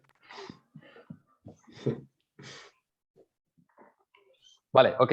Pues venga, que son y 20, ya hemos hecho un poquito de break mental y nos vamos a la parte fantasiosa, en la que vamos a, como digo, fantasear con la tecnología y ver hacia dónde se están moviendo, como diría Juan Moreira, los sectores punteros, a lo mejor, ¿no? En la investigación en este aspecto. Bueno, los métodos de los que vamos a hablar ahora se basan en sensores, en la tecnología de sensores. Pueden ser sensores visuales, pueden ser sensores acústicos, es decir, vamos a hablar de cámaras, radares, micrófonos. Entonces, son líneas prometedoras, principalmente porque lo que prometen es una menor invasividad. Si algo tienen en común todos los métodos que hemos visto hasta ahora, es que a lo mejor nos han puesto un poco tristes, porque claro, suponen sí o sí el sacrificio del individuo para fines científicos, pero al fin y al cabo conlleva esa parte, ¿no? Y claro, en un futuro a lo que tendríamos que tender o lo que nos gustaría lograr es que que no haga falta, ¿no? Que simplemente con ayuda de estos sensores podamos llegar a clasificar a los insectos sin necesidad de tener que llevárnoslos al laboratorio. Esto suena muy bien, pero es complicadísimo, ¿eh? O sea, vamos a hablar de métodos que hasta dentro de varios años todavía no van a poder hacerse a gran escala. Requieren además conocimientos de ingeniería, es decir, la clasificación automática de insectos a través de estos sensores requiere que tú ya tengas una base de datos enorme de información con la que hayas entrenado a un algoritmo que sea capaz de, a través de una imagen o a través de un sonido, decirte de qué género, de qué especie, o sea, de qué familia, de qué género, o en el mejor de los casos, de qué especie se trata, ¿vale? Entonces, son conocimientos de ingeniería que la mayor parte de la población no tiene. Además, también, a lo mejor habéis oído hablar del ADN, bueno, de métodos de muestreo que incluyen el ADN, aunque en este caso no voy a hablar mucho de ello, porque además también suelen conllevar al menos la disección de parte de los individuos para luego realizar ese análisis en laboratorio. Pero básicamente también podemos, a través del ADN, llegar a clasificar a individuos a nivel de especie. Y vamos a hablar también de drones, ¿no? ¿Por qué no? Vamos a hablar también de drones y de cómo se pueden utilizar o cómo se pueden estar usando utilizar. Entonces se nos ha ido la olla realmente, se nos va a empezar a ir un poco la olla en términos económicos y en realmente, no me da la misma la palabra, pero cómo de factible realizar este tipo de muestreo en la mayor parte de los casos. Pero aún así me gustaría compartirlos con vosotros un poco hacia dónde tienen estas líneas de investigación. Por ejemplo, ¿os acordáis de la trampa de luz anterior? ¿No? ¿Os acordáis de la trampa de luz ultravioleta? Pues pensad qué sucedería si a esa trampa de luz le incorporáramos un mecanismo similar a este, que incorporara una cámara y que ya estuviera entrenado, por ejemplo, para la detección de polillas nocturnas, de manera que este algoritmo que os he mencionado pudiera ya simplemente, de manera continua, ir recibiendo esta información y clasificando las especies de insectos. Pues se podría hacer, pero fijaros cómo ha cambiado la cosa. Es decir, fijaros lo complicado que sería ahora montar este aparato en el campo, lo complicado que sería hacer réplicas o desplazarlo de sitio y el dinero que supondría, ¿no? Entonces, hacia este nivel vamos moviéndonos. Por supuesto, pasamos a tener métodos menos letales o menos invasivos. Y bueno, simplemente es eso, un ejemplo de trampa de luz que llevaría incorporado un sistema de cámaras, ¿no? Este, por ejemplo, es otra trampa que a mí me llamó muchísimo la atención, un dispositivo que me llamó muchísimo la atención. Y os voy a contar un poco en qué consiste.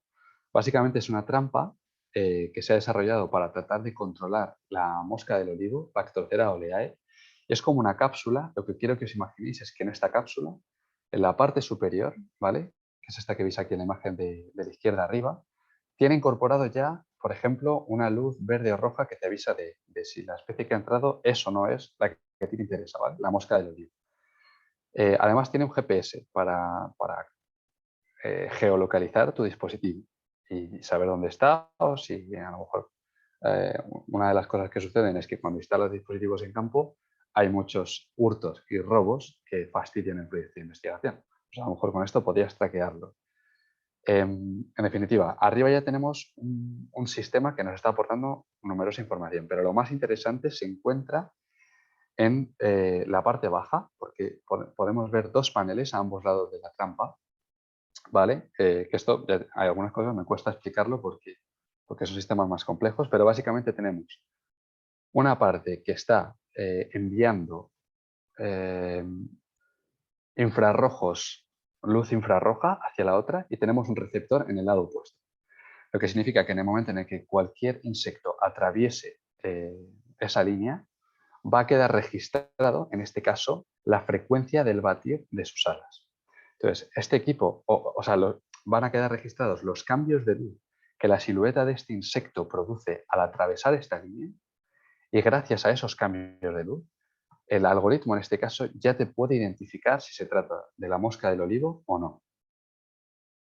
Y además estamos contando individuos, porque en este caso es una trampa letal. En el momento en el que los individuos entran, tienen un líquido atrayente en la parte de abajo en el que ya se quedan estas moscas, con lo cual también estás ayudando a controlar esta plaga, que es para lo que se ha inventado este dispositivo.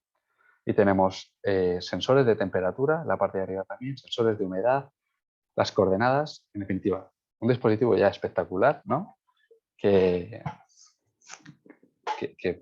se basa en sensores, que nos puede ayudar a... Se podría aplicar, ¿por qué no? En este caso se ha aplicado a una plaga, pero se podría aplicar, ¿por qué no?, a polinizadores, ¿vale? El mismo sistema, a lo mejor no con este tipo de trampa o de diseño.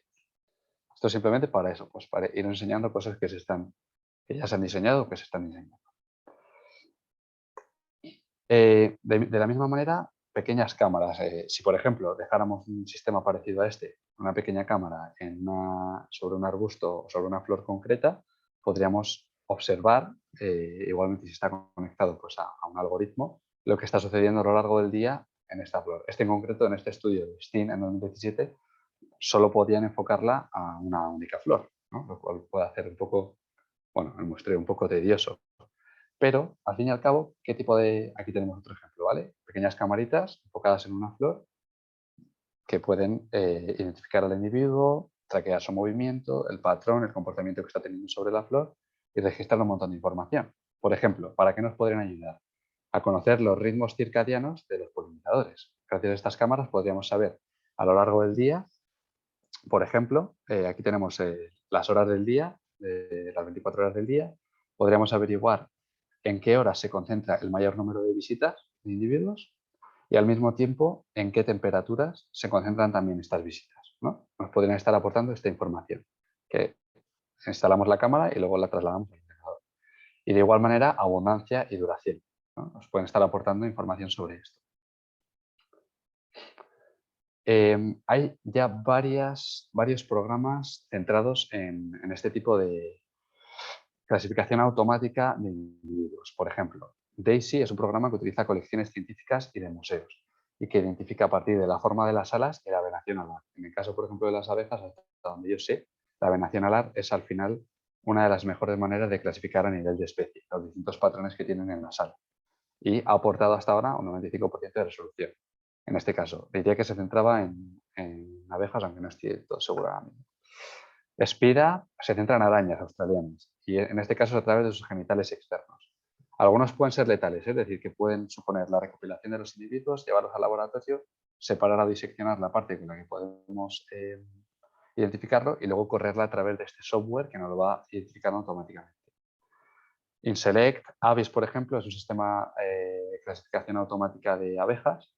Es un sistema móvil que os voy a enseñar ahora pues, unos ejemplos de cómo funcionaría a partir de imágenes de la sala, con una resolución altísima, no necesariamente letal con técnicas de congelación, porque hay muchos insectos que los puedes congelar momentáneamente, realizar estas fotos.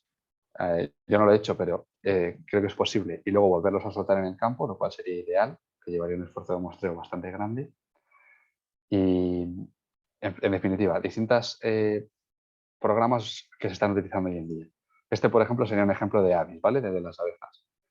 Haces una serie de fotografías a la venación alar, las corres a través del algoritmo y es capaz de diferenciarte con una base de datos apropiada la especie, simplemente con la venación alar. Igual, otro tipo de setup en el que tenemos varias camaritas enfocando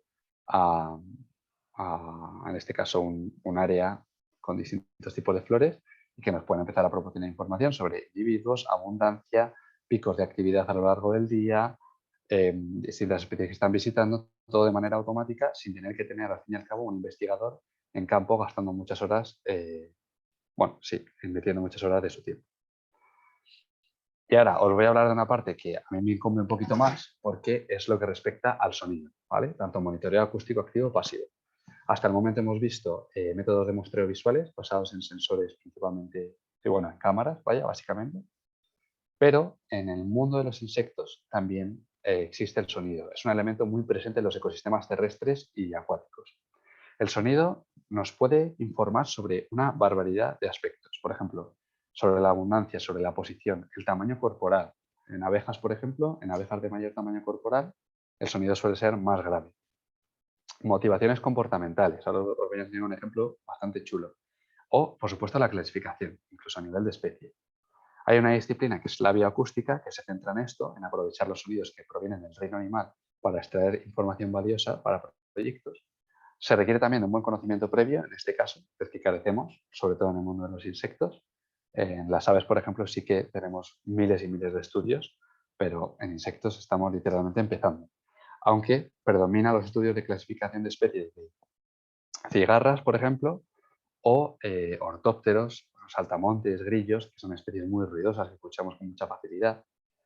Y, por ejemplo, es decir, los estudios de sonido han ayudado ya a descubrir especies crípticas, que son morfológicamente iguales, pero que tienen cantos distintos y que al final resultan ser especies distintas que de otra manera, en una manera visual, no se podrían haber identificado.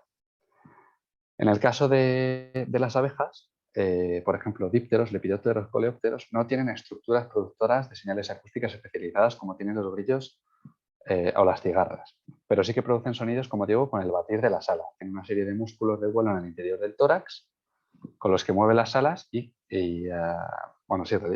eso lo podemos registrar con ayuda de micrófonos en campo. Además de ello, conocemos ejemplos chulísimos de abejorros que para extraer el polen de algunas flores se aferran a los estambres con las mandíbulas en la parte baja, hacen vibrar todo su cuerpo a unas frecuencias muy agudas y de esa manera consigue que el polen que hay en el interior realice una serie de espirales y salga propulsado hacia afuera, ¿vale? Suponiendo para el abejarro en este caso, pues una recolección de alimento proteico para él, pero al mismo tiempo muchos de estos granos de polen quedan adheridos a su cuerpo, ¿no? Y esto se llama el buzz sonication o floral sonication y también es un sonido que nos puede ayudar a ir caracterizando a estos polinizadores en el campo, como una variable más.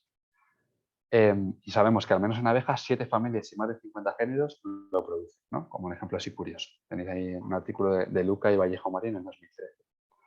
En definitiva, que el sonido nos puede informar de un montón de cosas. Tamaño corporal, longitud alar, rasgos funcionales. Y podemos aprovecharlo también con estos sensores. Tenemos distintos tipos de monitoreo acústico activo pasivo, aunque creo que esto lo voy a dejar para otro momento, que haga una charla sobre esto más detallada. El activo es básicamente que se requiere de un investigador que con un micrófono y una grabadora vaya al campo y registre los sonidos que estos insectos están realizando en el momento. Nos puede ayudar a caracterizar especies y es un esfuerzo de muestreo mucho mayor. Y el monitoreo acústico pasivo es como las pantraps, entre comillas, en el sentido de que tú puedes dejar una estación de grabación en el campo con un determinado protocolo de grabaciones por hora, de tiempo por hora, y luego recogerla al final del día.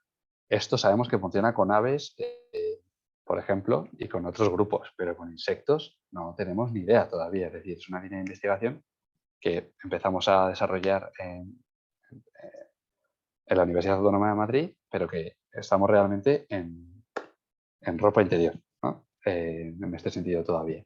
Pero bueno, imaginaros, ¿no? Lo que molaría tener unas pantraps que fueran, que con la grabación del sonido nos permitieran ir reconociendo especies en el campo, con un esfuerzo de muestreo mucho menor. Esto, por ejemplo, son algunos resultados, imágenes, no lo puedo llamar resultados, del estudio que realicé en mi trabajo de final de grado. Estos son 3 especies de abejas distintas. A la derecha tenemos Apis mellifera, en el centro tenemos Psilocopa cantabrita, que es una abeja solitaria de tamaño considerable, y a la izquierda una Megachile octosignatta. Bueno, quiero que os fijéis únicamente, os pongo esta imagen, para que os fijéis en el patrón que se genera en el espectrograma una vez que lo analizamos en el laboratorio. Y cómo entre distintas especies realmente sí que parece haber variaciones, ¿no?, en estas frecuencias del batir de las alas que utilizan para volar de flor en flor o para desplazarse. Entonces, son indicaciones de que tal vez con un muchísimo mayor esfuerzo de muestreo y una buena base de datos, podamos en algún momento llegar a distinguir especies de polinizadores en campos basándonos en el sonido que produce el batir de sus alas. Sería espectacular, ¿verdad? Pero bueno, estamos a años, espero que no luz, pero a años todavía de conseguirlo. Ahí veis los patrones, ¿vale? Bueno, no entro en detalles del espectrograma, de los armónicos y demás, pero creo que se ve bastante claro. Okay. Bueno, el espectrograma sí que tengo que decir que es en el eje de las Is tendríamos la frecuencia, ¿vale? Que por eso, por ejemplo, en Megachile la frecuencia varía muchísimo más del batir de las alas. Y en el eje de las X tenemos el tiempo, ¿vale? O sea que esto tenéis que imaginaros que es un desplazamiento de flor a flor. Y en ese desplazamiento de flor a flor, estas abejas han hecho eso o el micrófono lo ha registrado de esta manera, ¿vale? Entonces, solo quiero que os imaginéis eso. Si recordáis el estudio de Violeta Evia, en campo de girasol, pues ¿qué sucedería si en vez de utilizar Pantraps pudiéramos estacionar esta serie de estas estaciones de grabación acústico-pasiva y que nos permitieran ir recogiendo lo que está sucediendo en esos puntos, ¿no? Qué insectos están pasando por allí y luego poder hacer estudios derivados de eso, ¿no? Futuro, imaginémoslo. Me gusta imaginármelo, pero bueno, esto es complicadísimo, ¿eh? Y falta mucho todavía para ello. Además, reduciríamos la invasividad, no seríamos dependientes de la luz, obtendríamos cantidades ingentes de información en muy poco tiempo, porque las estaciones de grabación recoges una barbaridad de datos en muy poco tiempo, comparado con las horas que tendrías que echar de manera presencial allí. Aunque es verdad que he de decir, muy a mi pesar, que los micrófonos, por ejemplo, son muy sensibles al viento, al ruido, a la contaminación acústica de coches, aviones que pasan por la zona, y esto daña mucho la muestra a la hora de luego analizarla en el laboratorio. Nos puede modificar un poco las frecuencias. Y ya estamos llegando al final de la charla. Esto han sido un poco tecnologías punteiras de drones. Me estaba fijando ahora, Alberto, ¿por qué has puesto drones si no vas a hablar de drones? Pero bueno, simplemente quiero que os lo imaginéis vosotros. Los drones cada vez se están volviendo más trending topic. Todo el mundo está obsesionado con los drones ahora. En agricultura están empezando a utilizar. Hace poco en una clase me comentaban pues, que aquí, por ejemplo, en Holanda, en los invernaderos, hay una empresa que se llama PATS, que está empezando a instalar drones en el invernadero, que el dron es capaz de está estacionado y es capaz de detectar mediante una serie de, mediante sensores visuales, cuando se ha introducido en el invernadero una plaga, una polilla en concreto, e interceptarla. Es decir, drones que son capaces de diferenciar, por ejemplo, entre abejorros que los invernaderos utilizan, por ejemplo, para polinizar tomate, de forma muy común, y plagas, y ya únicamente con esa información visual, estar entrenados algorítmicamente para ir tras la polilla, a fulminársela y dejar a los abejorros. Es decir, los drones ya se están empezando a utilizar, aparte de para hacer blogs muy chulos, para motivos agrícolas o en agricultura. Y se podrían utilizar en un futuro, y de hecho también se están empezando a utilizar, creo que sin ninguna duda, para empezar a hacer muestreos o visuales de polinizadores en campos de cultivo. Instalación de cámaras y tienes un dron moviéndose sobre el cultivo y detectando un poco lo que hay por ahí. Yo digo que en el futuro cercano lo empezaremos a ver cada vez más. Pero bueno, yéndonos un poquito ya de todas estas tecnologías que pueden irse desarrollando, tenemos también la ciencia ciudadana. Y la ciencia ciudadana es un método cada vez más atractivo porque somos una barbaridad de ciudadanos, es decir, cada vez somos más gente en el planeta con un dispositivo a la mano llamado móvil, que nos gusta hacer fotos a todo, ir al campo y disfrutar de la naturaleza y eso además, pues, ahí esta abeja que chula, esta mariposa que guay, esta música que tal.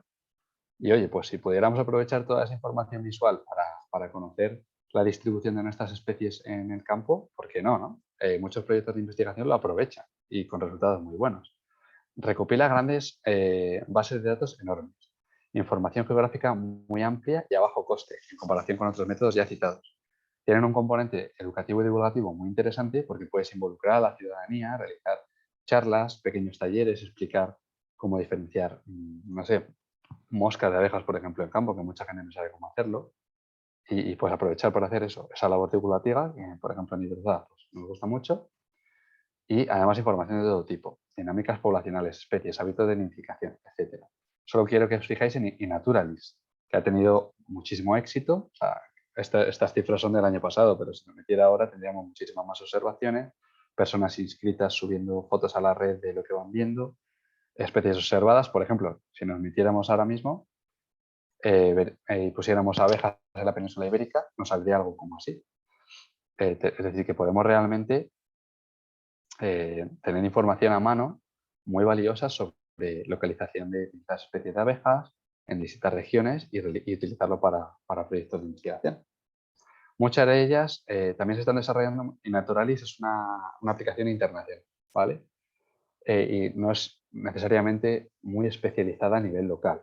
Sin embargo, sí que, por ejemplo, hace poco estaba hablando con Daniela Lupi, que está trabajando en la Universidad de Milán, es entomóloga, y me decía que allí estaban desarrollando su propia aplicación, que se llama APIGIS, para que los ciudadanos de allí pues, se involucren en conocer las abejas solitarias o silvestres que se mueven por la región de Milán, ¿no? Entonces sí que hay varios ejemplos de aplicaciones locales, pero aquí he traído uno, y son también muy interesantes. Es decir, que no necesariamente tenemos que depender únicamente de Naturalis, podemos también desarrollar aplicaciones más enfocadas en nuestro territorio. Aquí tenemos simplemente un mapa de dónde se han enfocado más estos estudios de ciencia ciudadana, que de nuevo, como podéis ver, está concentrado. Los colores más azules es donde se han realizado más. Patrones que se repiten, como siempre, principalmente en Norteamérica, también en Latinoamérica, en Reino Unido, zonas europeas, pero hay muchísimos países que ni siquiera hemos llegado a poder involucrar a la ciudadanía en este tipo de proyectos. Hay casos exitosos, por ejemplo, en este estudio de Appenfeller y compañía, querían conocer los impactos de distintas prácticas agrarias en relación al suelo sobre la abundancia de las abejas de la calabaza, que están únicamente especializadas en polinizar este tipo de cultivo, que se llaman Eucera aponapis purinosa. Y lo hicieron genial. En este caso de ciencia ciudadana lo hicieron maravillosamente, porque tenían un buen conocimiento previo de la especie, una buena selección de voluntariado, jardineros que además habían entrenado, habían recibido pues, una serie de entrenamiento de campo para este caso, y un muy buen diseño de entrenamiento previo. Entonces pudieron conocer, por ejemplo, que en zonas en las que no se realizaba ningún tipo de roturación, el número de abejas silvestres y solitarias era mucho mayor que en zonas en las que se realizaba una roturación parcial o una roturación completa. Todo ello a través de ciencia ciudadana, es decir, que realmente nos puede ayudar, ¿vale? Y a la izquierda tenéis el número total de abejas que fueron recopiladas. De Squash bees son las abejas de la calabaza, honey bees las domésticas, bumblebee los abejorros y other bees pues las solitarias o silvestres. Es decir, ¿esto qué quiere decir? Que incluso en este caso, al estar también entrenados, eran capaces de diferenciar no solo abejas de otros grupos, sino dentro de las abejas distintos grupos de abejas. Es decir, cuanto más entrenas a la ciudadanía o al grupo que vas a utilizar de voluntariado para hacer este tipo de proyectos, los resultados pueden ser muchísimo más resolutos y específicos, ¿no? Entonces, bueno, quería traer un ejemplo, por ejemplo, de aquí. Y para ella cerrando, de hecho creo que es la última diapositiva, quería hablaros de los hoteles de insectos. Parece una tontería, pero los hoteles de insectos se han puesto probablemente más incluso de moda que los drones, y a la gente les encanta. Es una iniciativa muy buena para divulgar sobre la importancia de estos insectos polinizadores, pero al mismo tiempo son estructuras que se pueden utilizar también para ver qué tipo de abejas, qué especies de abejas están nidificando en el interior de las cañitas de bambú, por ejemplo, que ponemos en los hoteles o en los tocones de madera. Podemos estudiar el material, podemos estudiar el polen que han recolectado, de cuál es su procedencia o de qué especie floral viene. La abundancia de esa especie en esa región. En definitiva, parece una tontería, pero esto que se ha puesto tan de moda ahora se podría convertir en una herramienta más para hacer muestreos o métodos de seguimiento y control de polinizadores en distintas regiones. Y estaríamos combinando de todo: ciencia ciudadana, divulgación, ciencia.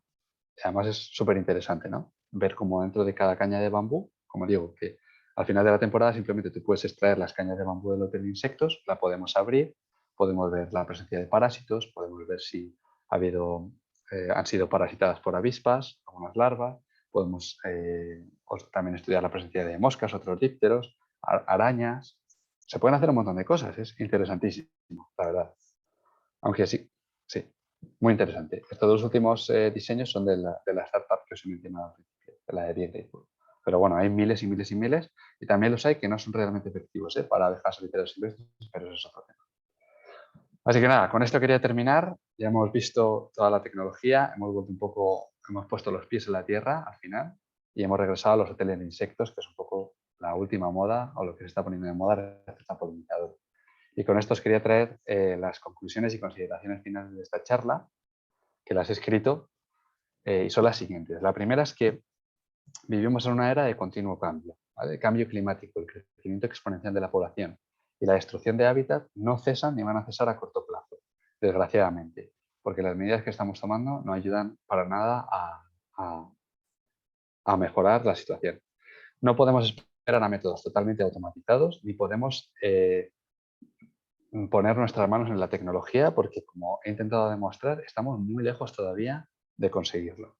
Lo que quiere decir es que se siguen necesitando taxónomos especializados con urgencia porque son la última manera que tenemos de la muestra que hemos recogido de campo poder llevarla hasta nivel de especie. De otra manera no vamos a poder llegar a un nivel tan certero. Necesitamos proyectos más a largo plazo, que no duren 2 o 4 años, que es el presupuesto que se suele conceder a los proyectos de investigación, tristemente, sino proyectos a largo plazo que cada año hagan un control y una evolución de lo que está sucediendo en los campos de cultivo y en nuestro territorio con los polinizadores, con métodos preferentemente mixtos de muestreo y seguimiento, porque ya hemos visto que cada método te puede aportar una muestra distinta y que para cubrir la mayor parte posible de polinizadores es mejor combinar varios. Es imprescindible poner en común los métodos y estandarizarlos. Si en Alemania hacen los transectos en 10 metros, aquí los hacemos en 5 y en Reino Unido los hacen en 25, cuando luego queramos hacer un paper de revisión en el que comparemos distintos estudios a nivel de distintos países, va a ser imposible o muy complicado. Es decir, que necesitamos en la medida de lo posible avanzar hacia métodos más estandarizados y que nos pongamos de acuerdo los científicos o quien sea en este caso en realizar, a ser posible, el mismo protocolo cada vez que se sale al campo, que tiendan a ser lo más específicos, o sea, que si queremos centrarnos en polinizadores no tengamos muestra que la mitad son insectos que no pintan nada de la polinización y lo menos invasivos posibles, es decir, que no tengamos que necesariamente sí, que de alguna manera no dañemos demasiado el ecosistema o no supongan un deterioro o una disrupción de las actividades o el comportamiento habitual de los insectos en campo. Tenemos que hacer un esfuerzo de coordinación, organización y participación tanto de la comunidad científica como de la ciudadanía a escala internacional. Hay que poner en común bases de datos, sobre todo para todos estos algoritmos que necesitan ser entrenados antes de ser efectivos de cámaras, lo que respecta a tecnología. Y coordinarnos para empezar a actuar lo antes posible porque estamos en una situación, como os he dicho al principio, bastante crítica. En España contamos con una biodiversidad increíble, con varios estudios de entomología, gente que se dedica al sector que es súper profesional y que sabe muchísimo, y hay que aprovecharlo. Es decir, creo que hay que poner en valor el conocimiento y la valía y la experiencia de todos estos investigadores que se están moviendo en universidades y también en sectores privados e incluso individuos que les encanta el mundillo y que hacen todo lo posible por divulgar, ¿no? En Twitter, en redes o en persona.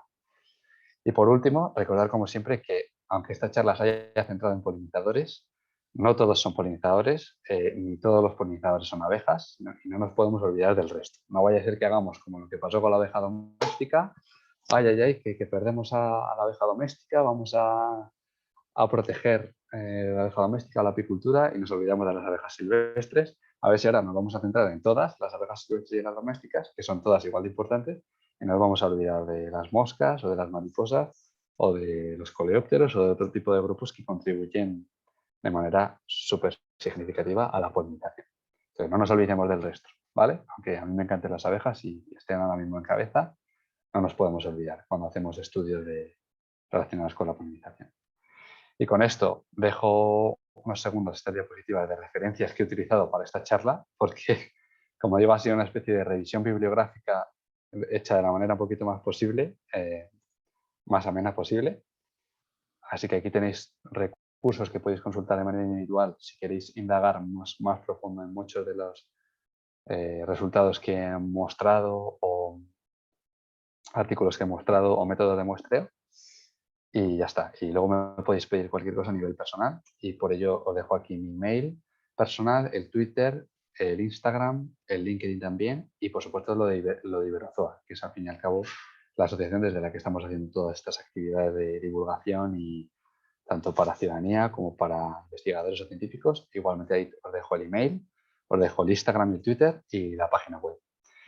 Y con esto, pues os doy las gracias por haber estado ahí atentos pendientes y detrás y abro, si os apetece, una ronda de preguntas o reflexiones o incluso también desde mi parte, que como digo, no tengo ni mucho menos experiencia en todos estos métodos de muestreo, pues yo soy el primero que está encantado en escuchar vuestras experiencias en campo al respecto o que me contéis o sugerencias o que me digáis, oye, pues aquí esto que has mencionado realmente yo lo viví así o en esta región lo viví así. Yo tengo aquí papel y boli para también apuntar lo que sea y aprender de lo que queráis aportar en este caso. Si lo veis en diferido, pues en los comentarios. Y nada, pues espero que os haya gustado. Ha sido una charla intensa y extensa, pero bueno, espero que la hayáis disfrutado. Gracias. Muchas gracias, Alberto. Y te han ido poniendo cosillas por el chat. No sé si puedes verlas ahora, si no te leo yo. Sí. Te preguntaban, por ejemplo, que el coste del dispositivo, creo que se referían al de la mosca del olivo, que sería bastante alto, ¿no? Por ejemplo. Lo podemos comprobar. Yo diría que sería bastante alto y además todavía, o sea, todos los dispositivos que he mostrado, o la mayoría de tecnologías que se están realizando ahora, están en fase de constante desarrollo a ver qué se puede hacer para que funcionen mejor. Al final, lo bueno que tenemos con los métodos tradicionales es que un batido de red, unas observaciones o incluso las fan traps ya han llegado prácticamente a su máxima efectividad porque es lo que es un método sencillo pero que funciona, que es lo que consiste. Con estos métodos de cámara, de sensores y de trampas están en constante evolución simplemente por el hecho de pensar que como requieren de una base de datos, cuanto más vaya creciendo esa base de datos, mayor será su efectividad. Lo que significa que en los inicios de este tipo de tecnologías es muy probable que no funcionen de la manera que deseamos o que tengan todavía muchos aspectos que mejorar. Y por supuesto, todo lo que incluya geolocalizaciones, sensores, GPS, placas infrarrojas y demás, pues el precio se dispara bastante. Voy a buscarlo porque no me lo sé de memoria, pero a lo mejor podemos encontrar el precio. Lo que quiere decir es que a lo mejor incluso todavía no se encuentra en el mercado, se encuentra en fase de desarrollo. Pero bueno, no. Estoy viendo. Voy a echar un vistacillo. Si lo encuentro, lo mencionaré. Pero probablemente es bastante elevado. No me lo sé de memoria. Y está basada, en concreto la que he enseñado, que se llama como la Maxfield Trap Electronic. Está inspirada en una trampa anterior muy parecida a las Vein Traps que hemos visto. Es decir, una trampa anterior que era únicamente de captura de un líquido atrayente en el interior en el que las moscas entran y se quedan ahí atrapadas, sin ningún tipo de sensor instalado. Y esta que os he enseñado de láseres infrarrojos y de detección de cambios de luz y por tanto de batido de las alas y clasificación de la especie, está inspirada en esa primera anterior primitiva. O sea que realmente con esto lo que quiere decir es que hay métodos tradicionales que pueden servir de inspiración para desarrollar nuevas tecnologías que simplemente lo que buscan es una automatización y al fin y al cabo un menor esfuerzo de muestreo. ¿Vale? Ese es el principal problema que tenemos. Los métodos más tradicionales requieren un esfuerzo de muestreo muy grande generalmente, de muchas horas, de mucho personal. Por eso interesa tender hacia tecnologías que nos pueden ayudar mucho a reducir esa labor de esfuerzo en campo, porque luego son muchas también las horas que hay que echar a la hora de clasificar. Si podemos tener un dispositivo que en campo ya no lo está identificando todo de manera automática, mejor que mejor, ¿no?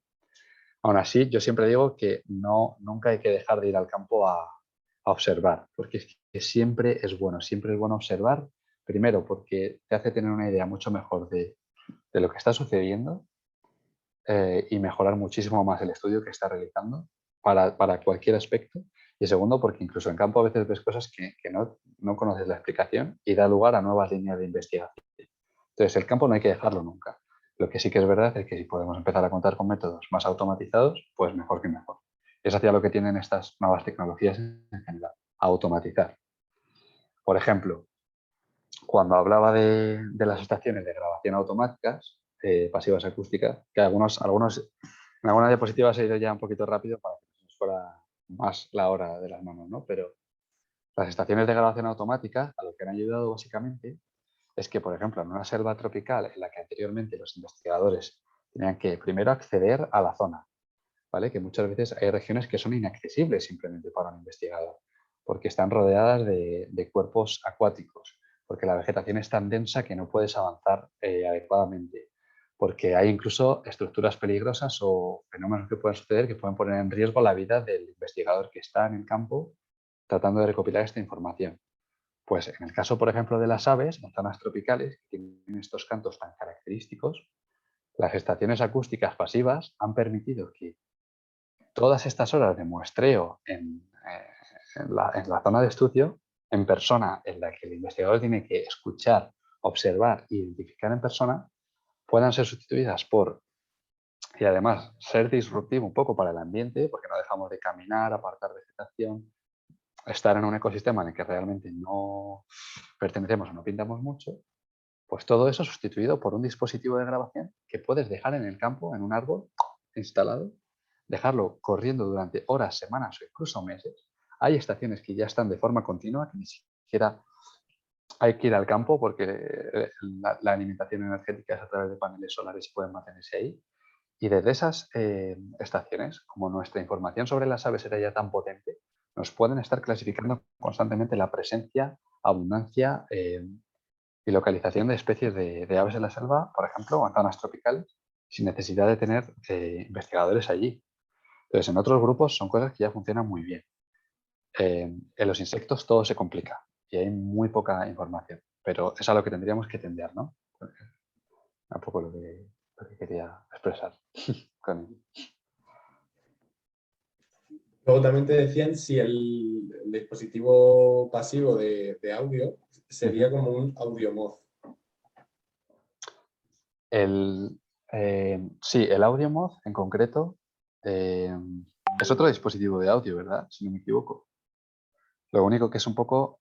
Sí, o sea, sí, el AudioMod es precisamente lo mismo. De hecho, el AudioMod es uno de los más populares últimamente porque son tarjetas, o sea, bien, el tamaño es mucho más reducido que las estaciones de grabación que se utilizaban anteriormente, cuyo tamaño es mayor, pero es básicamente lo mismo. El AudioMod es otra estación de grabación de menor tamaño que además se están adaptando para ambientes acuáticos también, es decir, si lo recubren con una superficie plástica, no es que no, son conocimientos de ingeniería, ¿no? Pero que están también empezando a introducir este tipo de micrófonos bajo el agua, pues que están sucediendo miles de cosas también bajo el agua, en pequeñas charcas, en lagos, en ecosistemas de agua dulce, en ríos. Por ejemplo, Camille, la compañera que mencionaba anteriormente, está haciendo muchos proyectos relacionados con esto. Y el AudioMod está funcionando muy bien en este sentido. Es otra estación de grabación. Es exactamente lo mismo que enseñaba antes. Sí. Genial. Luego también te decían si hay alguna posibilidad de que se aumenten los presupuestos en los diferentes países para este tipo de investigaciones y que cuál sería el método de estrategia para convencer a los gobiernos de la importancia de estos estudios.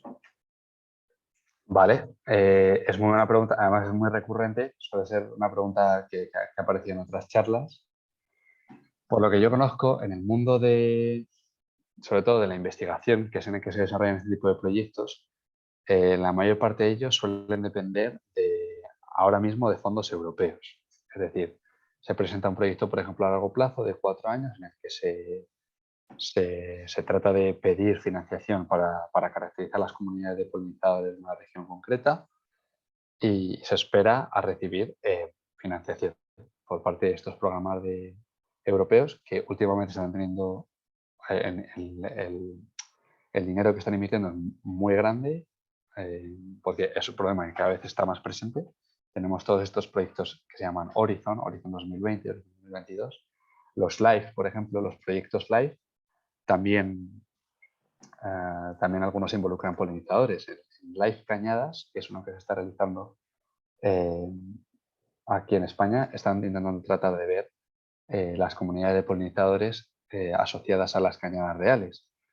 Entonces, se nutren un poco, este tipo de proyectos se nutren de esos fondos europeos, principalmente. Entonces, necesitamos que, al mismo tiempo, es un método de... Al fin y al cabo, lo que quiere decir es que es un método de conocimiento o una forma de que a largo plazo no funciona, porque son proyectos que duran un número de años limitado, entre 2 y 4 años, que desde luego sirven de mucho, pero llega un momento en el que todo finaliza, en el que todo termina. Es muy difícil, vamos, es que creo que no conozco ningún tipo de proyecto que año tras año siga realizando este método de muestreo de polinizadores y caracterizando de forma continua las comunidades, porque al tratarse de proyectos definidos, que tienen que terminarse en 4 años y que tienes que traer de vuelta unos resultados que demuestren que has invertido el dinero de forma valiosa o adecuada, salvo eso no tenemos otras opciones ahora mismo. Entonces necesitaríamos que de alguna manera fondos públicos siguieran destinándose año tras año a este tipo de iniciativas. Y de momento no está sucediendo de manera muy constante. Aunque de la Unión Europea vengan muchos fondos, sigan centrándose todos en proyectos concretos que pueden durar más o menos, pero que todos tienen una fecha de finalización. Y a partir de esa fecha de finalización, a menos que un particular esté totalmente, bueno, sí, que lo haga por su cuenta, pero que no sucede, pues se acabó. Empezamos a perder de nuevo el hilo de lo que está sucediendo en nuestras comunidades. No hay nada constante en lo que respecta a insectos polinizadores sucediendo, la verdad, al menos que yo sepa. Y respecto a, creo que había 2 preguntas. ¿La mejor estrategia para convencer a los gobiernos? Pues les puedes hablar de dinero. Al principio he mencionado varias cifras de la cantidad de dinero que supone el mantener a estas comunidades de polinizadores para nuestros cultivos, por ejemplo, por su relación directa con la agricultura. Como sigamos perdiendo de forma drástica estos insectos, realmente vamos a tener problemas de abastecimiento en un futuro de ciertas frutas, fresas, sandías, el café también depende de polinizadores, o sea, hay muchísimas, las almendras, o sea, hay miles, ¿no?, de ejemplos. Calabazas, es decir, o sea, hay realmente una barbaridad de cultivos, lo he mencionado antes, de los que dependemos. Creo que intentar seguir haciendo que los gobiernos sean conscientes de la importancia o del peso de este grupo para nuestra, o sea, ya solo por egoísmo, ¿no? Pues si quieres, para el bienestar humano. Es que lo necesitamos realmente para seguir abasteciendo nuestra dieta de la manera en la que lo hacemos. Entonces yo empezaría por ahí, tendrías que mencionar todo el dinero, que por eso ha habido estudios intentando cuantificar cuánto dinero se nos iría, cuánto dinero supone el servicio ecosistémico de la polinización, porque al final pues es una parte importante. Y pues un poco lo que hacemos también de Triberozoa, intentar divulgar todo lo que podemos, esparcir el mensaje a través de distintos sectores de la población, aumentar la concienciación e ir generando presión ciudadana de otros sectores para que cada vez haya habiendo más dinero destinado a este tipo de iniciativas. Sería básicamente eso, la verdad, cuantificar todo lo que se pueda, cuantificar con indicadores, ¿vale? Es decir, realmente intentar poner todo en números al final y mostrarlo lo máximo posible y difundir la palabra a los gobiernos. Sería el ideal. Un poco por donde irían los tiros, vaya.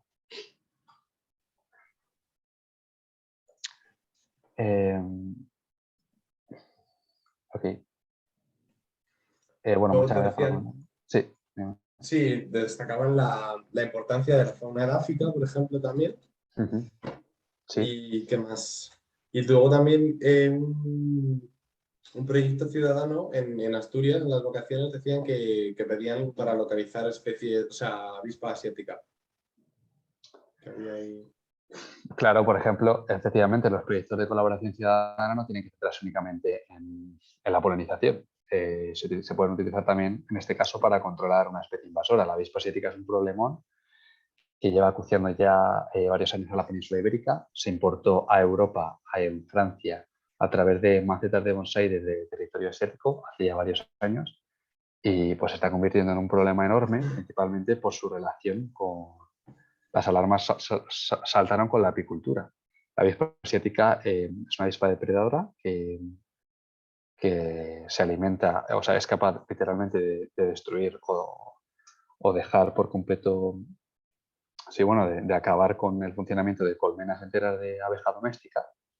Y claro, pues todo esto para el sector apícola es muy problemático, pero además también afecta a otros insectos que no son necesariamente la abeja doméstica y no deja de esparcirse, es decir, por todo el norte de la península está expandida y los modelos climáticos también indican que podría adentrarse un poquito más en el interior del territorio ibérico. Utilizar ciencia ciudadana para traquear las localizaciones de los nidos de la avispa asiática y que las autoridades competentes puedan realizar un seguimiento más detallado de lo que está sucediendo es una idea genial que funciona muy bien, porque son nidos vistosos, se puede enseñar fácilmente con ayuda de panfletos o pequeñas charlas teóricas a cómo diferenciarla de otras avispones autóctonos, como por ejemplo Vespa crabro, que hay que tener cuidado. Pero en el momento en el que estas diferencias sean claras, los ciudadanos se pueden convertir en una herramienta, vamos, fundamental y probablemente la mejor para controlar la expansión, desde luego. Entonces, bueno, siempre que se pueda participar en estos proyectos de colaboración ciudadana es más que bienvenido y ayuda a controlar, a frenar al menos la expansión de este tipo de especies invasoras, que al final se encuentran entre una de las principales causas de pérdida de biodiversidad a nivel mundial. Y gastamos una barbaridad de dinero a intentar resolver los problemas que generan. Espectacular. Así que efectivamente muy buena aportación. Se pueden utilizar para muchas cosas los proyectos de ciencia ciudadana. En Iberozoa ha habido muchas biomaratones y la gente en otoño y en primavera sale al campo, se pueden hacer competiciones, se pueden repartir premios, sorteos. Es decir, hay miles de formatos, daría para una charla entera. Pero claro, luego que sí, se pueden utilizar para muchas cosas. Luego, por último, Nerea nos pregunta si existe alguna web donde se puedan ver los proyectos de colaboración ciudadana en España para colaborar con ellos. No tengo muy claro, vamos, en lo que a mí respecta no conozco una web que los sintetice todos, pero bueno, en este caso yo animaría a mantenerte informada de lo que vamos diciendo por Iberozoa, que a veces anunciamos proyectos de colaboración ciudadana y me lo apunto para intentar hacer una recopilación para futuras ocasiones en las que podamos tener una lista de los distintos tipos de proyectos de colaboración ciudadana al respecto. Pero no conozco ahora mismo una página web en la que esté todo sintetizado. Puede existir, ¿eh? Muchísimo. Gracias, Nerea, por la pregunta. Ok, madre mía. Pues nada, lo dicho, muchas gracias por los comentarios y demás. Y recordar que la siguiente charla, que lo tendría que haber dicho antes tal vez, pero la siguiente charla va a ser este viernes a las 6 por Carlos de la Universidad Autónoma de Barcelona y va a indagar mucho en interacciones plantas y polinizadores. O sea que va a estar interesantísima. Yo soy el primero que tiene unas ganas de acudir bastante locas. Así que nada, allí os esperamos, por supuesto, a los que habéis asistido a esta. Y un saludo, y bueno, muchas gracias Mario por estar ahí de moderador, la verdad, que se agradece siempre Nada, ya fallo ves. de la conexión. Vamos a parar yo creo, ya la grabación también, porque Sí. ya no hay más preguntas en principio, así que